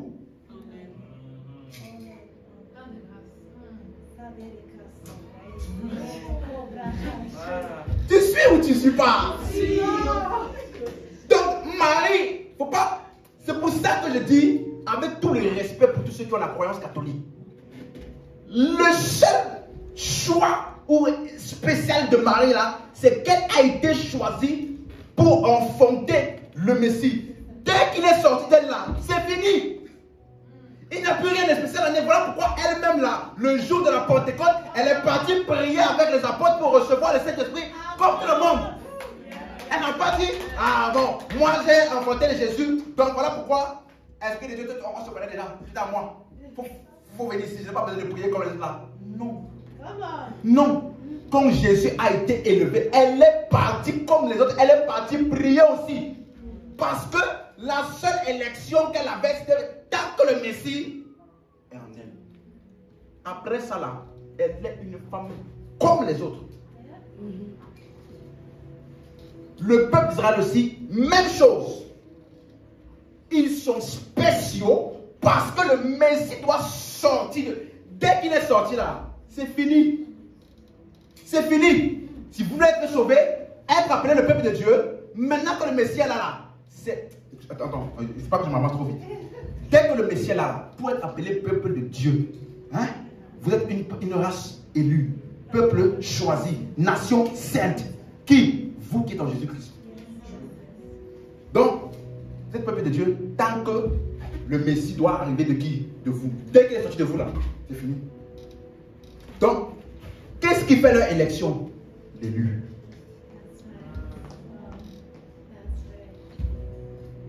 Donc, celui qui est en fait qualifié, qui a tous les qualificatifs possibles et qui a rempli toutes les conditions.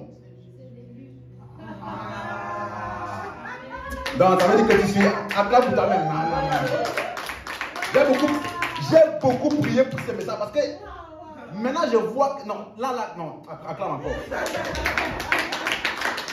Ça veut dire que tu es arrivé à la même conclusion que moi. Maintenant, si tu arrives à cette conclusion, on peut lire et tu vas voir. Ésaïe 42.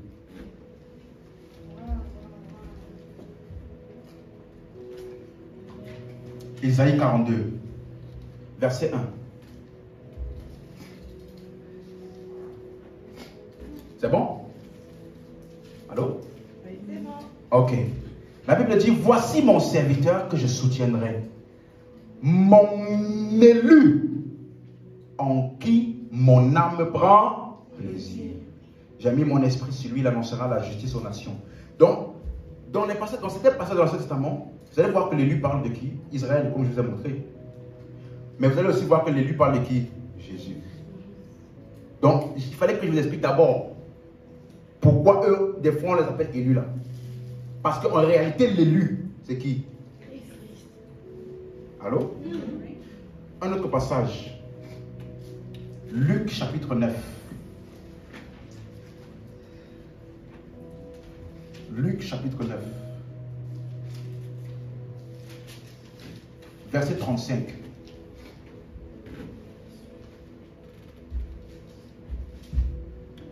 On va lire 34 pour commencer. Comme il parlait ainsi, une nuée vint les couvrir. Ça, c'était au moment de la transfiguration. Et les disciples furent saisis de frayeur en les voyant entrer dans la nuée. Et de la nuée sortit une voix qui dit, celui-ci est mon fils. Bien aimé dans votre version? Élu. Ah. Celui-ci est mon fils comment? Élu. Écoutez-le. Donc, l'élu là, ça parlait de qui? Le fils. Chapitre 23. Chapitre 23, verset 35.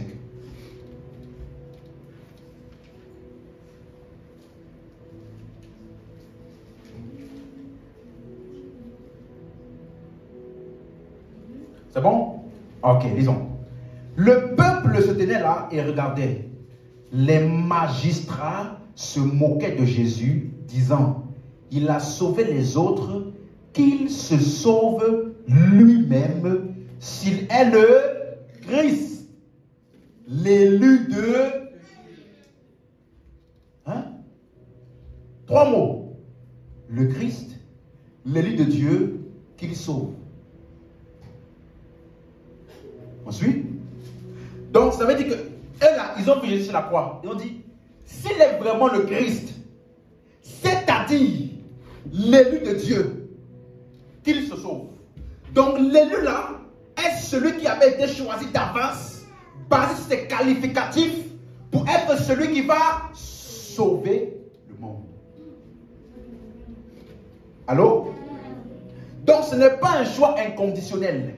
Ce n'est pas un choix. Il faut que la personne là qui est choisie pour être l'élu, le sauveur, le Messie, il doit avoir toutes les capacités, les qualificatifs pour pouvoir sauver. Ensuite, 1 Pierre chapitre 2. Je commence à sentir la chose là. Allons-y, allons-y. 1 Pierre chapitre 2. Verset 4. 1 Pierre, chapitre 2, verset 4. Alléluia. Regardez ce qu'il dit. C'est bon? Oui. Approchez-vous de lui, pierre vivante, rejetée des hommes, mais choisie et précieuse devant. Je vais t'expliquer quelque chose. Le mot est, c'est-à-dire. Donc, approchez-vous de lui en parlant de qui? Jésus. Il est choisi de Dieu parce qu'il est précieux. Et le mot précieux là veut dire qu'il a une grande valeur et qui est unique. Donc il est l'élu de Dieu parce qu'il est précieux et unique. En quoi est-ce qu'il est unique? Il est unique parce qu'il est, il est celui qui a existé en tant que Dieu et qui est devenu homme. La Bible dit, au commencement était la parole. La parole était avec Dieu et la parole était Dieu. Suis-moi, suis-moi, suis-moi. Or, elle était au commencement avec Dieu. Et toutes choses ont été faites par elle et aucune chose n'a été faite sans elle. Verset 14 dit maintenant, la parole a été faite chair. Elle a habité parmi nous, pleine de grâce et de vérité. Et nous avons contemplé sa gloire, comme la gloire du Fils unique de Dieu. Suis-moi. Petit détail. Donc ce qu'on appelle Fils unique de Dieu, c'est lorsque la parole, qui est la divinité, est rentrée dans l'humanité. Fils de Dieu ne veut pas dire petit Dieu, petit frère de Dieu, ou bien envoyé de Dieu. Fils de Dieu, il dit on a contemplé la gloire du Fils de Dieu. Il a dit ça quand? Il a dit ça lorsqu'on a vu la parole qui était Dieu depuis le commencement, qui s'est faite. Donc, Fils de Dieu, c'est la jonction entre la divinité et l'humanité. Et la Bible dit à tous ceux qui l'ont reçu, elle leur a donné le pouvoir de devenir. Donc, toi et moi aussi, lorsqu'on a entendu la parole, on est devenu.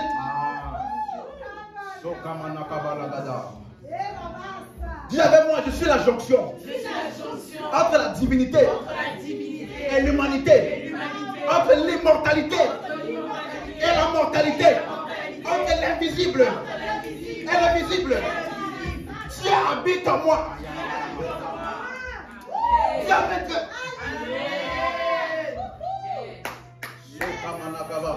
Écoute-moi. C'est quand tu ne comprends pas ça là, que les petits sorciers du quartier vont venir te...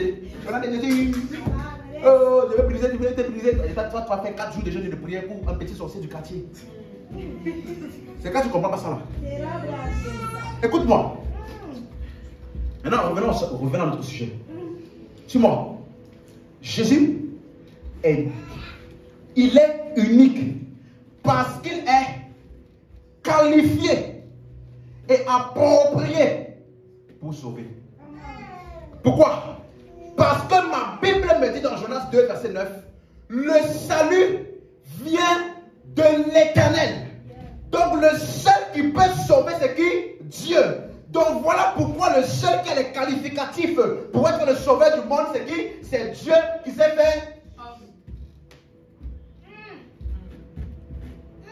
Il est l'unique, il est l'élu. Parce que lui seul a les qualificatifs pour sauver. Parce que le seul qui peut sauver, c'est Dieu. Or, Dieu pour sauver, c'est fait quoi? Homme. Unique, élu. Il a les qualificatifs, les habilités pour sauver. Ça là, ça ne peut jamais parler d'Israël.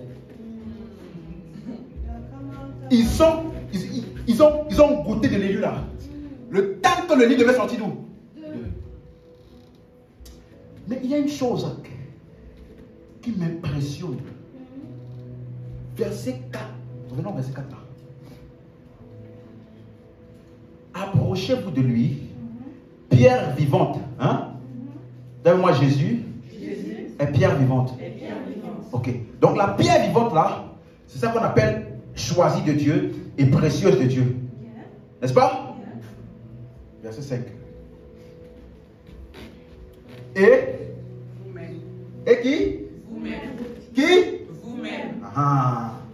Vous-même quoi? Comme des pierres vivantes. Donc, pierre vivante, choisie, précieuse devant Dieu là. C'est ça qu'on appelle Jésus, pierre vivante. Mais pierre ne s'arrête pas là-bas.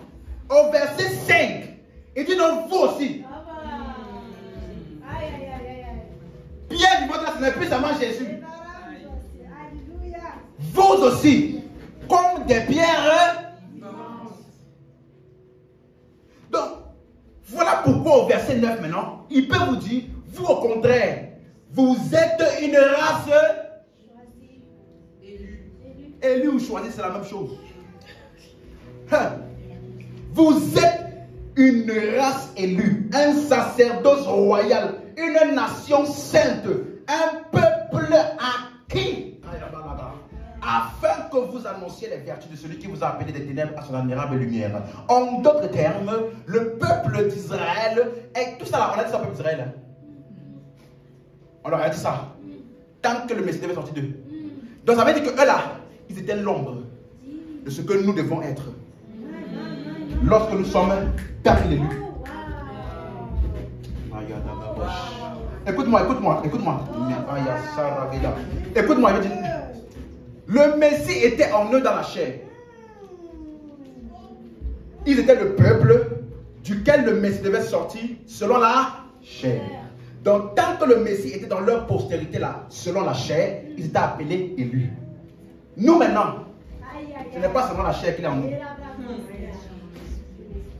Dès qu'on reçoit l'élu là, dans notre esprit, la Bible dit, celui qui s'attache au Seigneur est avec lui un seul esprit. Donc moi, au jour d'aujourd'hui, le Messie n'est pas dans postérité selon la chair là. Le Messie est en moi pour toujours. Amen. Donc ça veut dire que l'image du peuple d'Israël là, ils étaient élus, des fois ils avaient des privilèges, ils avaient des choses spéciales pour eux. Ça là, c'était l'ombre. Nous aujourd'hui, nous sommes la véritable race élue. Amen. Nous sommes la véritable nation sainte. Amen. Nous sommes le véritable peuple acquis. Donc ça veut dire que lorsque le peuple d'Israël allait en guerre et qu'on les combattait et que sans faire trop d'efforts, les nations étaient combattues devant eux là parce que Dieu combattait pour eux. À combien plus forte raison au jour d'aujourd'hui, je déclare sur ta vie, quels que soient les combats que tu combattais, que ces combats-là soient annulés. Je déclare que Dieu combat pour toi. Ils avaient seulement l'élu dans une postérité selon la chair. Nous, on a l'élu en nous, dans notre esprit pour l'éternité. Tu m'as suivi? Yes. Quelqu'un c'est ici? Yes. Et c'est pour cela qu'il dit que nous sommes élus. Mais comment est-ce que nous avons été rendus capables? Verset 6. Car il est dit dans l'Écriture, voici je mets en Sion une pierre angulaire, choisie, précieuse, et celui qui ne sera point confus. Donc c'est par notre foi en l'élu que nous sommes rendus capables dans l'élu. Tu m'as suivi? Donc, question, pour être sûr que tu me suis bien. L'élu là, ça parlait de qui? C'est qui est capable? Qui a toutes les capacités? Ok. Et c'est pour cela que la Bible dit, qui accusera les qui? Les élus de Dieu. Il dit c'est Dieu qui justifie. Mais comment est-ce qu'il les a justifiés? Quand tu vas dans les versets d'avant, ceux qu'il a préconnus d'avance, il les a prédestinés. Ensuite, verset 29, ceux qu'il a prédestinés, il les a appelés. Ceux qu'il a appelés, il les a justifiés. Ceux qu'il a justifiés, il les a glorifiés. Donc, nous tous là, on a été prédestinés, appelés, justifiés, glorifiés. Où? Donc, personne n'a le droit de venir me dire, tu n'es pas capable. Tu n'as pas le droit de parler à Dieu. Il faut que chaque jour tu fasses une confession des péchés très sérieuse pour que Dieu puisse t'écouter. Non, non, non, non, non, non, non. Personne n'a le droit de m'accuser parce que c'est lui qui justifie. Ce n'est pas ma prière. Ce ne sont pas mes efforts. Non, non, non, non, non. Dès que tu essaies de faire des efforts, tu es en train de mépriser l'élection de la grâce. Maintenant, je peux expliquer l'élection de la grâce. L'élection de la grâce, c'est quoi? Je suis élu, non pas à cause de mes œuvres, parce que c'est lui qui est capable, c'est lui qui a les qualificatifs, et c'est lui, et il m'a donné ça gratuitement. Yes. Élection de la grâce. Élection, pas de quoi qualifier. Ça, ça parle pas de moi, c'est lui. La grâce, là, c'est pour qui? Moi qui ai reçu sa qualification gratuitement. Ah, dis amen ici. Makarabakataya. T'as suivi ça? T'as suivi ça? Donc lui là, il a été capable pour moi. Lui là, il a été capable. Il a payé le prix. Il s'est capacité de s'approcher. Il est parti au ciel là-bas pour moi. Afin que le ciel soit ma demeure éternelle. Dis amen, dis amen. Amen. Donc je suis élu. Jamais moi je suis élu. Je suis élu. Selon l'élection de la grâce. Alléluia. Amen. Maintenant, si tu comprends ça, aïe, aïe, aïe, aïe. Revenons dans Éphésiens, chapitre 1. Ouh.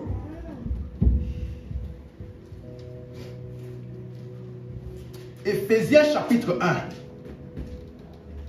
Verset 4 maintenant. Maintenant, après tout ce que je t'ai expliqué là, tu dois pouvoir relire ce verset autrement. Tout à l'heure, j'ai fait exprès de louper un détail. Ou alors de ne pas mettre l'attention dessus. Maintenant, tu vas comprendre. Il dit en lui, Dieu nous a élus avant la fondation du monde. Hein? Il y a un mot là au début. Ah. Si tu loupes ce mot là, tu vas maintenant commencer à dire, Dieu a choisi les uns, il a délaissé les autres. N'oublie pas le en lui. Ça veut dire que Dieu a prédestiné le monde entier. Il a choisi le monde entier en Christ.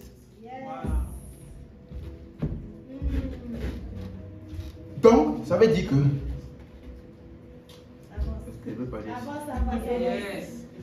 Non, parce que des fois, il y a des choses qu'on confesse là. Bon. Dieu a rendu tous les hommes capables, aptes, qualifiés, tout ça en Christ. Donc le nous ici, ce n'est pas les chrétiens.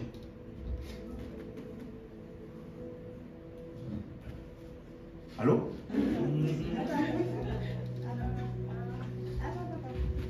Si on dit que c'est les chrétiens, ça veut dire que les gens qui parlent là, ils ont raison.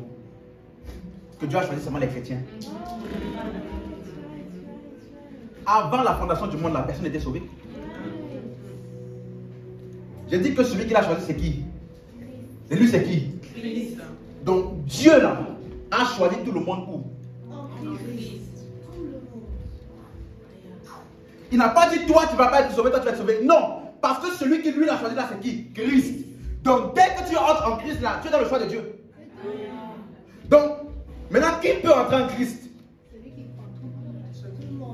Hein? Tout le monde. Dieu a tant aimé le monde. Il a tant aimé qu'il est chrétien? Non. Il a tant aimé le monde qu'il a donné son fils. Donc le fils unique là est mort pour qui? Tout le monde. Donc ça veut dire que Dieu a choisi tout le monde où? En Christ. Il a fait seulement les chrétiens? Non. Donc ça veut dire que le verset là, béni soit Dieu, le Père de notre Seigneur Jésus-Christ, qui nous a bénis. Ce n'est pas seulement les chrétiens.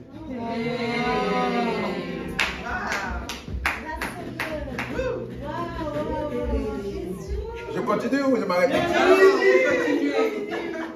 Il ne faut pas que tu sortes d'ici, tu dis le pasteur, il a chamboulé mon cerveau. Mais je vais t'expliquer. Je n'ai pas dit qu'on peut plus dire ça. Mais suis. Écoute. Béni soit Dieu le Père de Seigneur Jésus-Christ qui nous a bénis de toutes sortes de bénédictions spirituelles dans les lieux célestes. Où? En Christ. Donc il a béni qui? Le monde entier. Où? En Christ. Ok.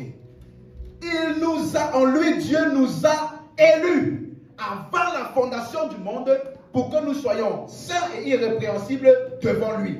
Comment est-ce que Dieu a déterminé d'avance que tous les hommes seront saints et irrépréhensibles où? En Christ. En Christ. Tu suis? Ok. Verset 7. Nous ayons prédestiné dans son amour à être ses enfants d'adoption par Jésus-Christ. Selon le bon plaisir de sa volonté. Donc ce que Dieu, dans sa volonté, a déterminé en avance est que tous les hommes du monde entier de la terre vont devenir ses enfants d'adoption par qui? Christ.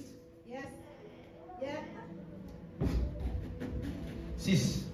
À la louange de la gloire de sa grâce qu'il nous a accordé en son bien-aimé. Dans notre version dit, il nous a acceptés dans son bien-aimé. Donc tous les hommes sur la terre sont acceptés où? En Christ. Verset 7. En lui, nous avons la rédemption par son sang, la rémission des péchés, selon la richesse de sa grâce. Donc Dieu a donné à tous les hommes la rémission des péchés où? En Christ. Verset 8. Que Dieu a répandu d'avance sur nous par toute espèce de sagesse et d'intelligence. 9. Nous faisons connaître le mystère de sa volonté selon le bienveillant dessein qu'il a formé où? En lui-même. En lui-même. Maintenant, regardez le verset 10. Pour le mettre à exécution lorsque les temps seraient accomplis. De réunir, Mandola Samanaka Farabadia, de réunir en Christ toutes choses, celles qui sont où? Et où? Donc Christ est la jonction du ciel et de la terre en un. Christ est le lieu de jonction. Écoute-moi. Les gens pensent que la vie chrétienne consiste à chercher à atteindre Dieu. Donc tous les jours, Seigneur, ouvre les yeux. Fais-moi voir ta gloire. Hey, fais-moi toucher ta main. Fais-moi voir ta face là-bas au ciel. Seigneur, fais-moi grâce qu'un jour aussi, je vais toucher qui montera à la montagne du Seigneur. Les gens pensent que c'est ça la vie chrétienne. Hey, la vie chrétienne, ce n'est pas nous qui essayons d'atteindre le ciel. La vie chrétienne, c'est le ciel et la terre qui ont été mis en Christ. Donc l'homme a seulement à croire en Christ. Et il est dans le ciel et sur la terre.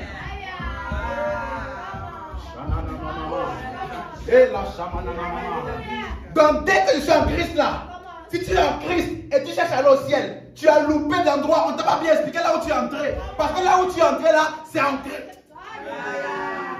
Béni soit Dieu, le Père de notre Seigneur Jésus qui nous a bénis de toute bénédiction spirituelle dans les lieux célestes en Christ. Dans les lieux célestes, c'est où? En Christ. Donc dès que tu entres en Christ, tu es où? Dans les lieux célestes. Donc si tu es un chrétien et ton objectif c'est d'aller au ciel, tu as loupé, tu n'as pas bien compris. Parce que c'est le ciel là-bas, c'est par là-bas que tu as commencé.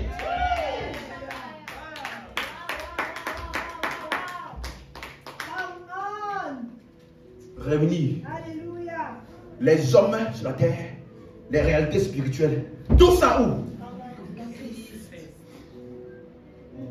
C'est pourquoi la Bible dit, en lui habite corporellement toute la plénitude de la divinité.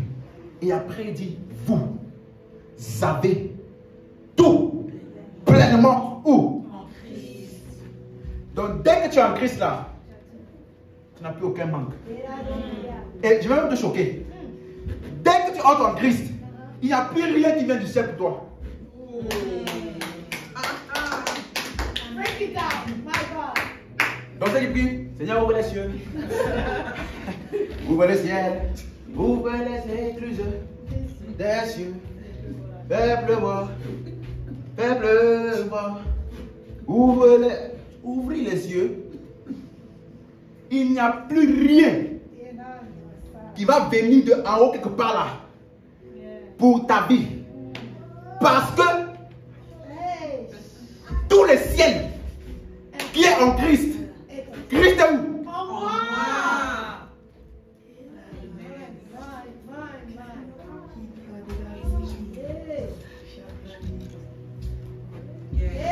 Je te laisse cogiter un peu.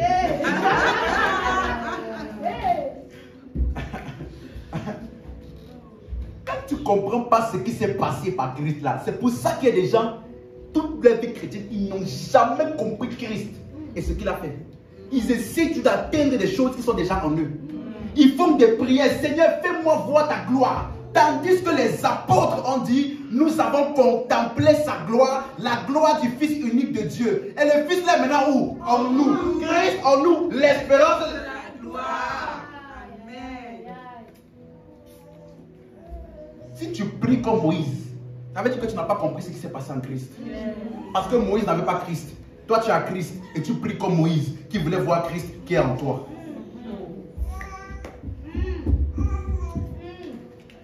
Je n'ai pas avancé.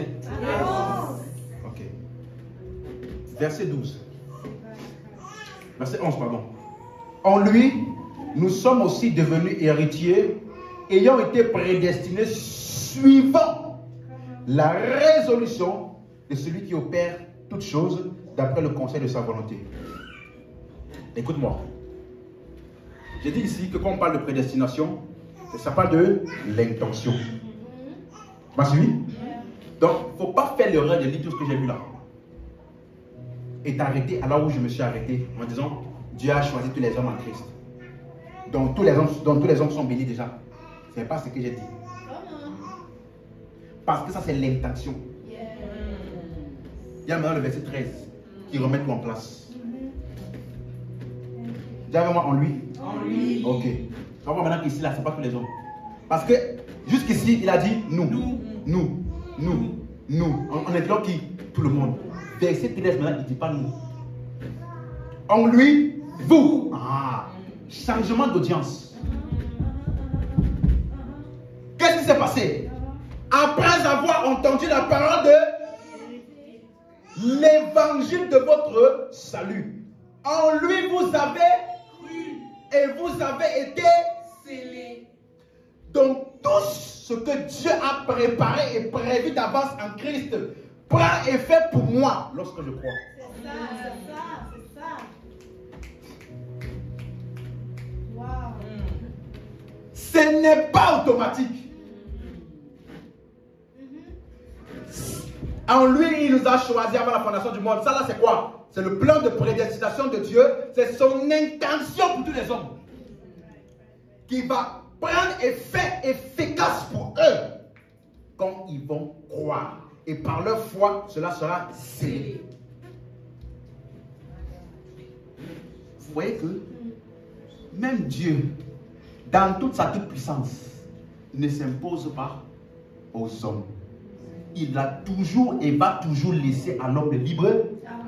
C'est pour cela que je disais à une personne, si le Dieu que nous présente là était vraiment réel, comment Dieu peut dire à Adam, tu ne mangeras pas du fruit de cet arbre-là?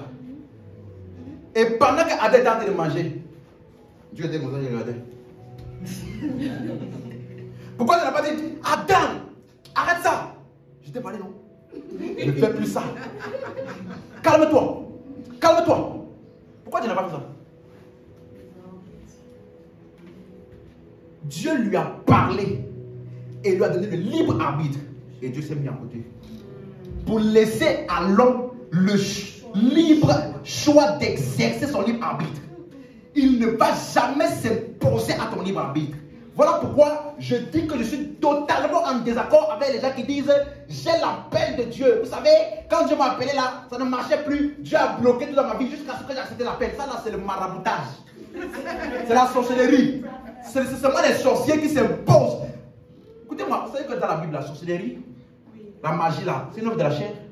Oui, oui, oui. C'est pas d'abord ce que les gens. Là, c'est le petit niveau. Les petites sorcelleries là, c'est le petit niveau, le plus haut niveau de la sorcellerie là, c'est l'œuvre de la chair qui consiste à manipuler et imposer sa volonté aux hommes, même des fois même inconsciemment d'eux. Yes. Yes. La caractéristique de Dieu, s'il est vraiment Dieu, il fait tout pour toi, mais respecte ton libre arbitre. Après avoir tout fait en Christ, choisi tous les hommes en Christ, après avoir béni de toutes les bénédictions spirituelles tous les hommes en Christ, il dit maintenant, la parole de vérité va être présentée. Fais le choix de croire, afin que tout son plan prédestiné prenne effet. Donc ça veut dire que le jour où tu as cru en Christ, tu es entré dans ta destinée. Il n'y a plus rien après. Ma destinée. Je vais arriver à ma fin de ma vie. Je vais atteindre ma destinée. Dès que la prédestination, c'est en Christ. Dès que tu es entré en Christ, tu es arrivé à la destination. Hein? Hein? Donc tu es en Christ, tu commences à chercher. Seigneur, c'est quoi ma destinée? Seigneur, c'est quoi ma destinée? En lui, il nous a prédestinés à être ses enfants d'adoption par Jésus-Christ. Donc dès que je suis Jésus-Christ, je suis devenu enfant d'adoption. Donc ma destinée finie. Allô? Allô? Cherchez dans la Bible s'il y a le mot destinée. Comme ça, on va prier avec ça. Donc, vous êtes obligé de me croire parce que j'ai dit ce qui est écrit. Non, comment atteindre ma destinée? Comment accomplir ma destinée? Ma destinée glorieuse, ma destinée prophétique. Frère.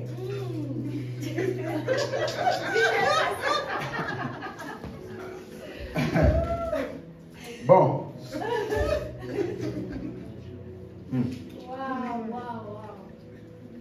Donc maintenant j'ai une question pour vous. Revenons dans Tite chapitre 1 là. C'est de là-bas qu'on est parti au début, n'est-ce pas? Tite 1. Verset 2.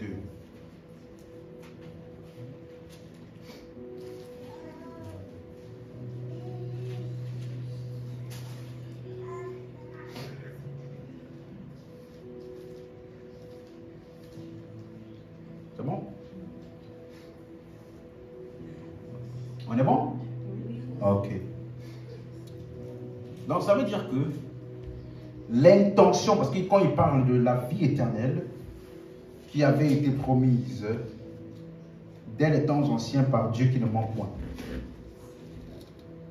Jusque maintenant, on peut comprendre que ça parle de l'intention de Dieu, qui est que tous les hommes aient la vie éternelle en Christ. C'est bon?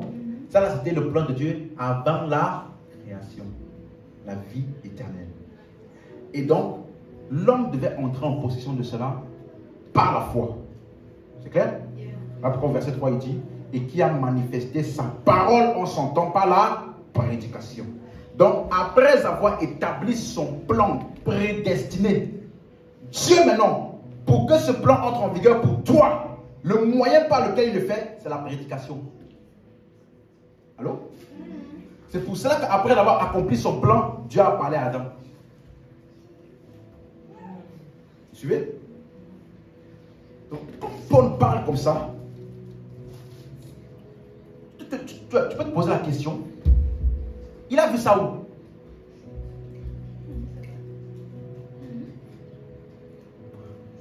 Ce que Paul nous a expliqué là, il a vu ça où?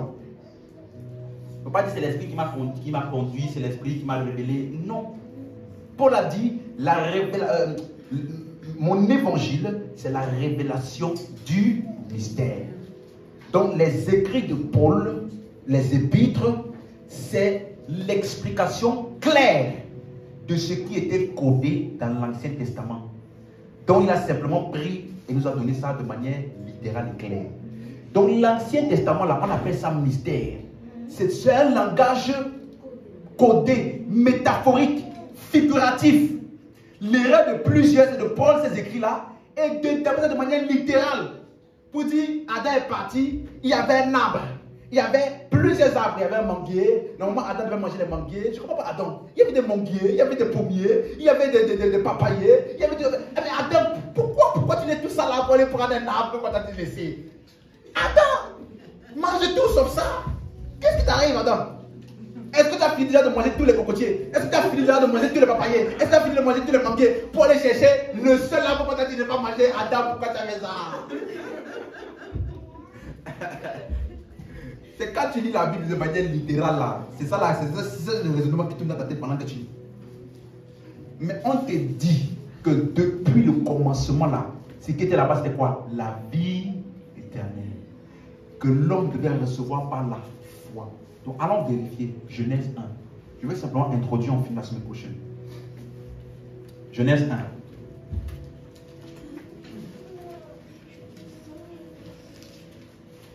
Vous voyez, tout ce que j'ai fait depuis là, parcourir les épîtres, tout ça là, c'était pour que finalement, on arrive ici. Tu n'as pas compris tout ce qui a été expliqué là. Tu vas venir te perdre ici. Pourquoi? Un exemple. Au commencement, Dieu créa les cieux et la terre. Hein? La terre était informe et vide et il y avait des ténèbres à la surface de l'abîme. L'Esprit de Dieu se mouvait au-dessus des eaux. Dieu dit que la lumière soit et la lumière fut. Une fois, quelqu'un lisait ce passage et il a posé la question. Surface de l'abîme là, c'est où?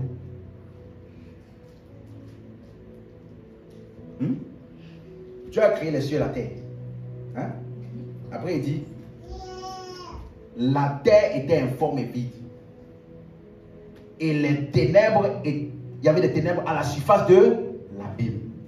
Il avait demandé, mais je ne comprends pas trop Genèse là. Comment tu peux créer les cieux et la terre, après il y a l'abîme déjà, et les ténèbres. L'abîme là c'est où? Et les eaux là c'est quoi? Allô? Vous êtes là? Déjà, première chose. Le mot informe et vide, ça veut dire tohu bohu. Ça veut dire simplement néant. Vide. Rien du tout. Donc, ça veut dire que on décrit la terre comme étant néant et vide. N'est-ce pas? D'où le fait qu'il parle de ténèbres. Qui est une description supplémentaire de néant et vide. Ténèbres, c'est l'absence de lumière, n'est-ce pas? Et maintenant, au milieu de ténèbres, tout ça là, on voit une action de Dieu. L'Esprit de Dieu se mouvait au-dessus des eaux. Le mot esprit, en hébreu, c'est le mot ruach. Ça veut dire souffle. Et dans Genèse 6, verset 3, la Bible dit, l'Esprit ne contestera pas toujours avec l'homme. Il vivra 120 ans.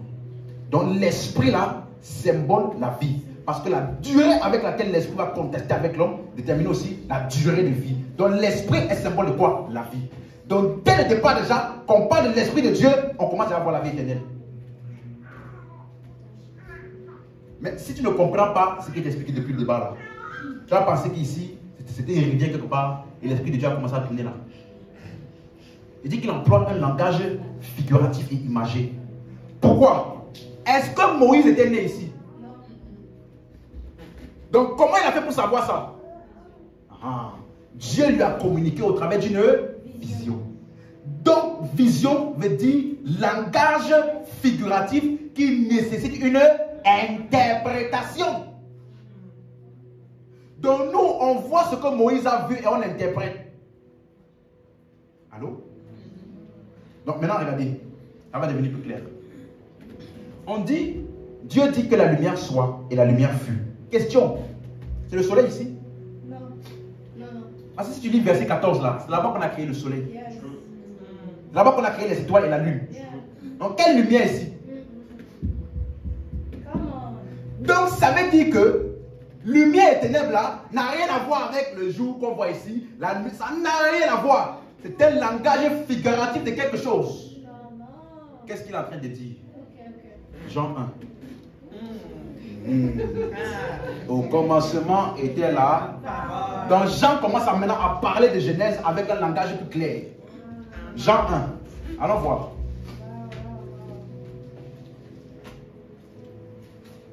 Tu es toujours là?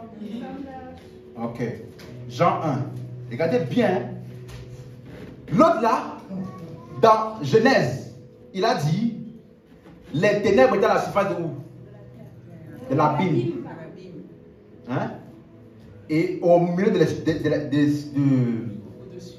voilà, l'esprit des eaux se mouvait au-dessus des eaux. Et c'est là-bas que Dieu a dit que la lumière soit.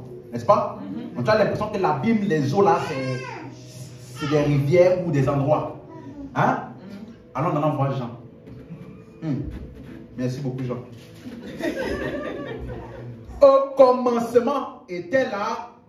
Déjà, avant d'aller plus loin, le commencement ici, les gens 1 là, ce n'est pas le commencement des Genèse. Parce qu'au commencement, Dieu créa les cieux et la terre. Et ici, lui, il dit, au commencement était la parole était avec Dieu, et la parole était Dieu, elle était au commencement avec Dieu. Toutes choses ont été faites par elle. Genèse 1 là, c'est à partir du verset 3. Yes. Yes. Toutes choses ont été faites par elle. C'est là que Genèse 1 là. Donc Jean est en train de dire que Jésus, qui est la parole, a toujours été le plan de Dieu avant même la création. Tu suis? Donc il t'explique ce qui s'est passé avant la création ici. Maintenant, Genèse 1 là, Dieu créa les cieux et la terre et tout le reste là. C'est à partir du verset 3. Suis bien. Il dit toutes choses ont été faites par elle. Elle là, c'est pourquoi? La parole. Et rien de ce qui n'a été fait sans elle. Ça veut dire que toute la création que Dieu faisait là, il avait qui en tête? Jésus. Tu n'es pas sûr? Jésus. La parole. Le mot parole là, c'est le mot logos, qui veut dire logique. L'intention derrière une action. Donc avant que Dieu ne fasse quoi que ce soit, son intention là, pour faire tout ce qu'il a fait là, c'était qui? Jésus. Voilà. C'est bon? Maintenant, si tu comprends ça là, tu vas bien comprendre Genèse 1. Regarde, verset 3. Toutes choses ont été faites par elle, et rien de ce qui a été fait n'a été fait sans elle. Si, tu es là, on va aller. En elle était là. La quoi? La vie. Et la vie était la lumière de quoi? Des hommes. Des hommes. Mais je pensais que les ténèbres là c'était l'abîme. Je pensais que les ténèbres étaient au-dessus de l'abîme. Donc Jean m'explique que là où il y avait les ténèbres et là où la lumière doit briller là, c'était en train de symboliser le cœur des hommes. Donc Genèse 1 verset 1 à 3 ne parle pas de la création, ça parle du plan de Dieu pour sauver les hommes avant la création. Et à partir du verset 4, création. Je break it down, c'est ça? Je break it down. Hein? Regarde. Genèse, la terre était informe et vide. Les ténèbres étaient au-dessus de l'abîme. Hein? L'Esprit de Dieu se mouvait au-dessus des eaux. Et Dieu dit que la lumière soit. Et la lumière fut. Jean, au commencement était la parole. La parole était avec Dieu, la parole était Dieu. Et elle était au commencement avec Dieu. Toutes choses ont été faites par elle et Rien de ce qui a été fait n'a été fait sans elle. Laisse-moi le verset 4 pour te montrer qu'il parle vraiment de ça. Verset 5. La lumière, lui, dans les Ténèbres. Ça là, c'était où? C'est où qu'il y avait les ténèbres et que Dieu a dit que la lumière soit? C'était où? C'est Genèse, n'est-ce pas? Donc, ça veut dire que tout son discours là, il explique Genèse 1 là. Mais lui, il te dit que là où il y avait les ténèbres et que la lumière est venue briller là, il dit la vie était la lumière des Hommes.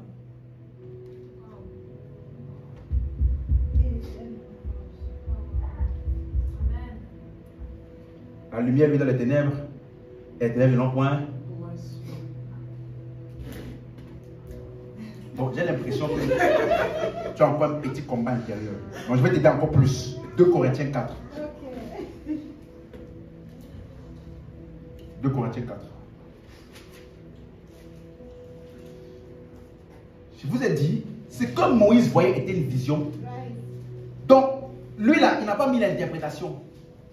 Il a dit ce qu'il a vu. Nous, on interprète ce qu'il a vu. Parce qu'on a l'esprit de Dieu qu'il a inspiré. Lisons. Verset 3. 2 Corinthiens 4, verset 3. Si notre évangile est encore voilé, il est voilé pour ceux qui... Pour les incrédules dont le Dieu de ce siècle a aveuglé l'intelligence afin qu'ils ne visent pas quoi? Briller. Ça va briller. Briller. Ok. La splendeur de l'évangile de la gloire de Christ qui est l'image de Dieu. Christ qui est l'image de Dieu. Donc, faisons l'homme à notre image. Faisons l'homme à notre image. Ça parlait d'Adam. Ça parlait de qui? Je n'ai pas su. Ça parlait d'Adam. Ça parlait de qui? Parce qu'on nous révèle que l'image de Dieu, c'est qui? Allô? Ok. Maintenant, lisons la suite. Verset 6. Maintenant là, j'ai fait toute ton attention. Verset 6 là. Lis ça, en pesant chaque mot que tu vas lire. Car Dieu qui a dit, la lumière brille au des ténèbres. C'est où ça? C'est où que tu as dit ça? Tout le monde est d'accord? Donc, Paul laisse le point d'expliquer Genèse là. Hein? Lisez. Car Dieu qui a dit, la lumière brillera au sein des ténèbres, a fait briller la lumière Sur nos cœurs. dans nos cœurs pour faire resplendir la connaissance de la gloire de Dieu sur la face de qui? Christ. Donc, quand il disait que la lumière soit là, c'était où? Dans le cœur de qui? Les hommes. C'est bon maintenant? Tu es convaincu? Maintenant, je peux t'expliquer maintenant ce qui s'est passé là-bas. Tu me suis? Au commencement était la parole. Le mot parole veut dire logos, qui parle de la logique, la motivation, le plan, l'intention. Donc, avant de faire la création, Dieu a d'abord explicité le plan du salut de l'humanité. La terre était informe et vide et les ténèbres à la surface de l'abîme parlent de la condition des hommes qui n'ont pas Dieu. Ils sont dans les ténèbres. L'Esprit de Dieu se met au-dessus des eaux. Quel est le travail de l'Esprit de Dieu? Lorsque le Consolateur viendra, il convaincra les hommes du péché, afin qu'ils croient en qui? Christ. Et donc lorsque l'Esprit de Dieu travaille dans le cœur des hommes, et que la parole qui est l'évangile de Christ est annoncée, la lumière jaillit du cœur. Il se passe ce qu'on appelle le salut. Genèse 1, versets 1 à 3, parle du plan du salut que Dieu, avant la fondation du monde, avait déjà prévu d'avance de sauver les hommes en Christ en leur donnant la vie éternelle. Maintenant, à partir du verset 4, création. Donc, je te pose la question, Paul avait bien vu ou pas? Oui. Hein? Il avait bien vu que la vie éternelle a été promise dans les temps? Il a bien vu ou pas? Ok. On va continuer la semaine prochaine. Mais à partir de la semaine prochaine, on va scruter un peu Genèse là. Là, je vous ai juste montré le premier verset. Mais l'autre verset, l'arbre de vie, on va expliquer c'est quoi? Arbre de vie, comme la portion du bien et du mal, les gens pensent qu'il y avait plusieurs arbres là. On va expliquer. il n'est pas bon que l'homme soit seul. On va expliquer aussi. Il ne fait rien d'être semblable. On va expliquer comment les gens disent que l'être semblable là, que Dieu a fait là, c'est Ève. Tandis que c'est Ève là qui a été séduite pour qu'Adam lui aussi il puisse pécher. Donc là c'était plutôt un piège que Dieu a donné. Si l'être semblable là était Ève, ça veut dire que Dieu l'a piégé vraiment. Celle qui était censée l'aider a été celle qui a contribué à sa chute. Donc ça veut dire que quelque part là, il y a un détail qui nous a échappé. Allô? Non, rendez-vous semaine prochaine. On peut se lever. Mais dis avec moi, j'ai la vie éternelle. Parce que Christ vit en moi. Je suis prédestiné et élu avant la fondation du monde. Et cela a pris effet dans ma vie lorsque j'ai cru. À cause de cela, je peux déclarer, je suis une race élue, sacerdoce royal, nation sainte, peuple acquis, afin d'annoncer les vertus de celui qui nous a appelés des ténèbres à son admirable lumière par l'œuvre de Christ. Est-ce que tu peux acclamer très fort et me donner un bon amen? Je déclare sur ta vie, quel que soit ce qui ne ressemble pas à l'intention de la vie éternelle de Dieu dans ta vie, je déclare que cela est complètement annulé au nom de Jésus. Quel que soit ce qui ne ressemble pas à la gloire de Dieu dans ton corps, j'ordonne à la maladie de libérer tes organes. J'ordonne à la maladie de libérer ton corps. Que tout ce qui ne fonctionnait pas commence à fonctionner. Parce que la vie éternelle est partie de toi. Je déclare au nom de Jésus-Christ que l'esprit qui a resté Jésus-Christ donc il est mort, puisqu'il habite en toi, quels que soient les domaines de ta vie qui ne semblaient pas marcher, j'ordonne une accélération extraordinaire au nom de Jésus. Amen. Et que la grâce de Dieu t'accompagne. Je prie plus que tout, Père, que les yeux de nos cœurs soient illuminés afin que nous puissions saisir pleinement le mystère de la révélation de Christ. Je prie pour chacun d'entre vous. Au nom de Jésus-Christ, je déclare, à partir d'aujourd'hui, tu accèdes à un nouveau niveau de révélation de la parole au nom de Jésus. Amen. Que les choses qui semblaient être floues pour toi, maintenant ça s'éclaire. Amen. Et que l'Esprit de Dieu te conduise en tout point. Et que tu fonctionnes dans la lumière et plus jamais aucune confusion dans ta vie. Au nom de Jésus. Amen. Dis encore amen très fort. Amen. Amen. Acclame très fort.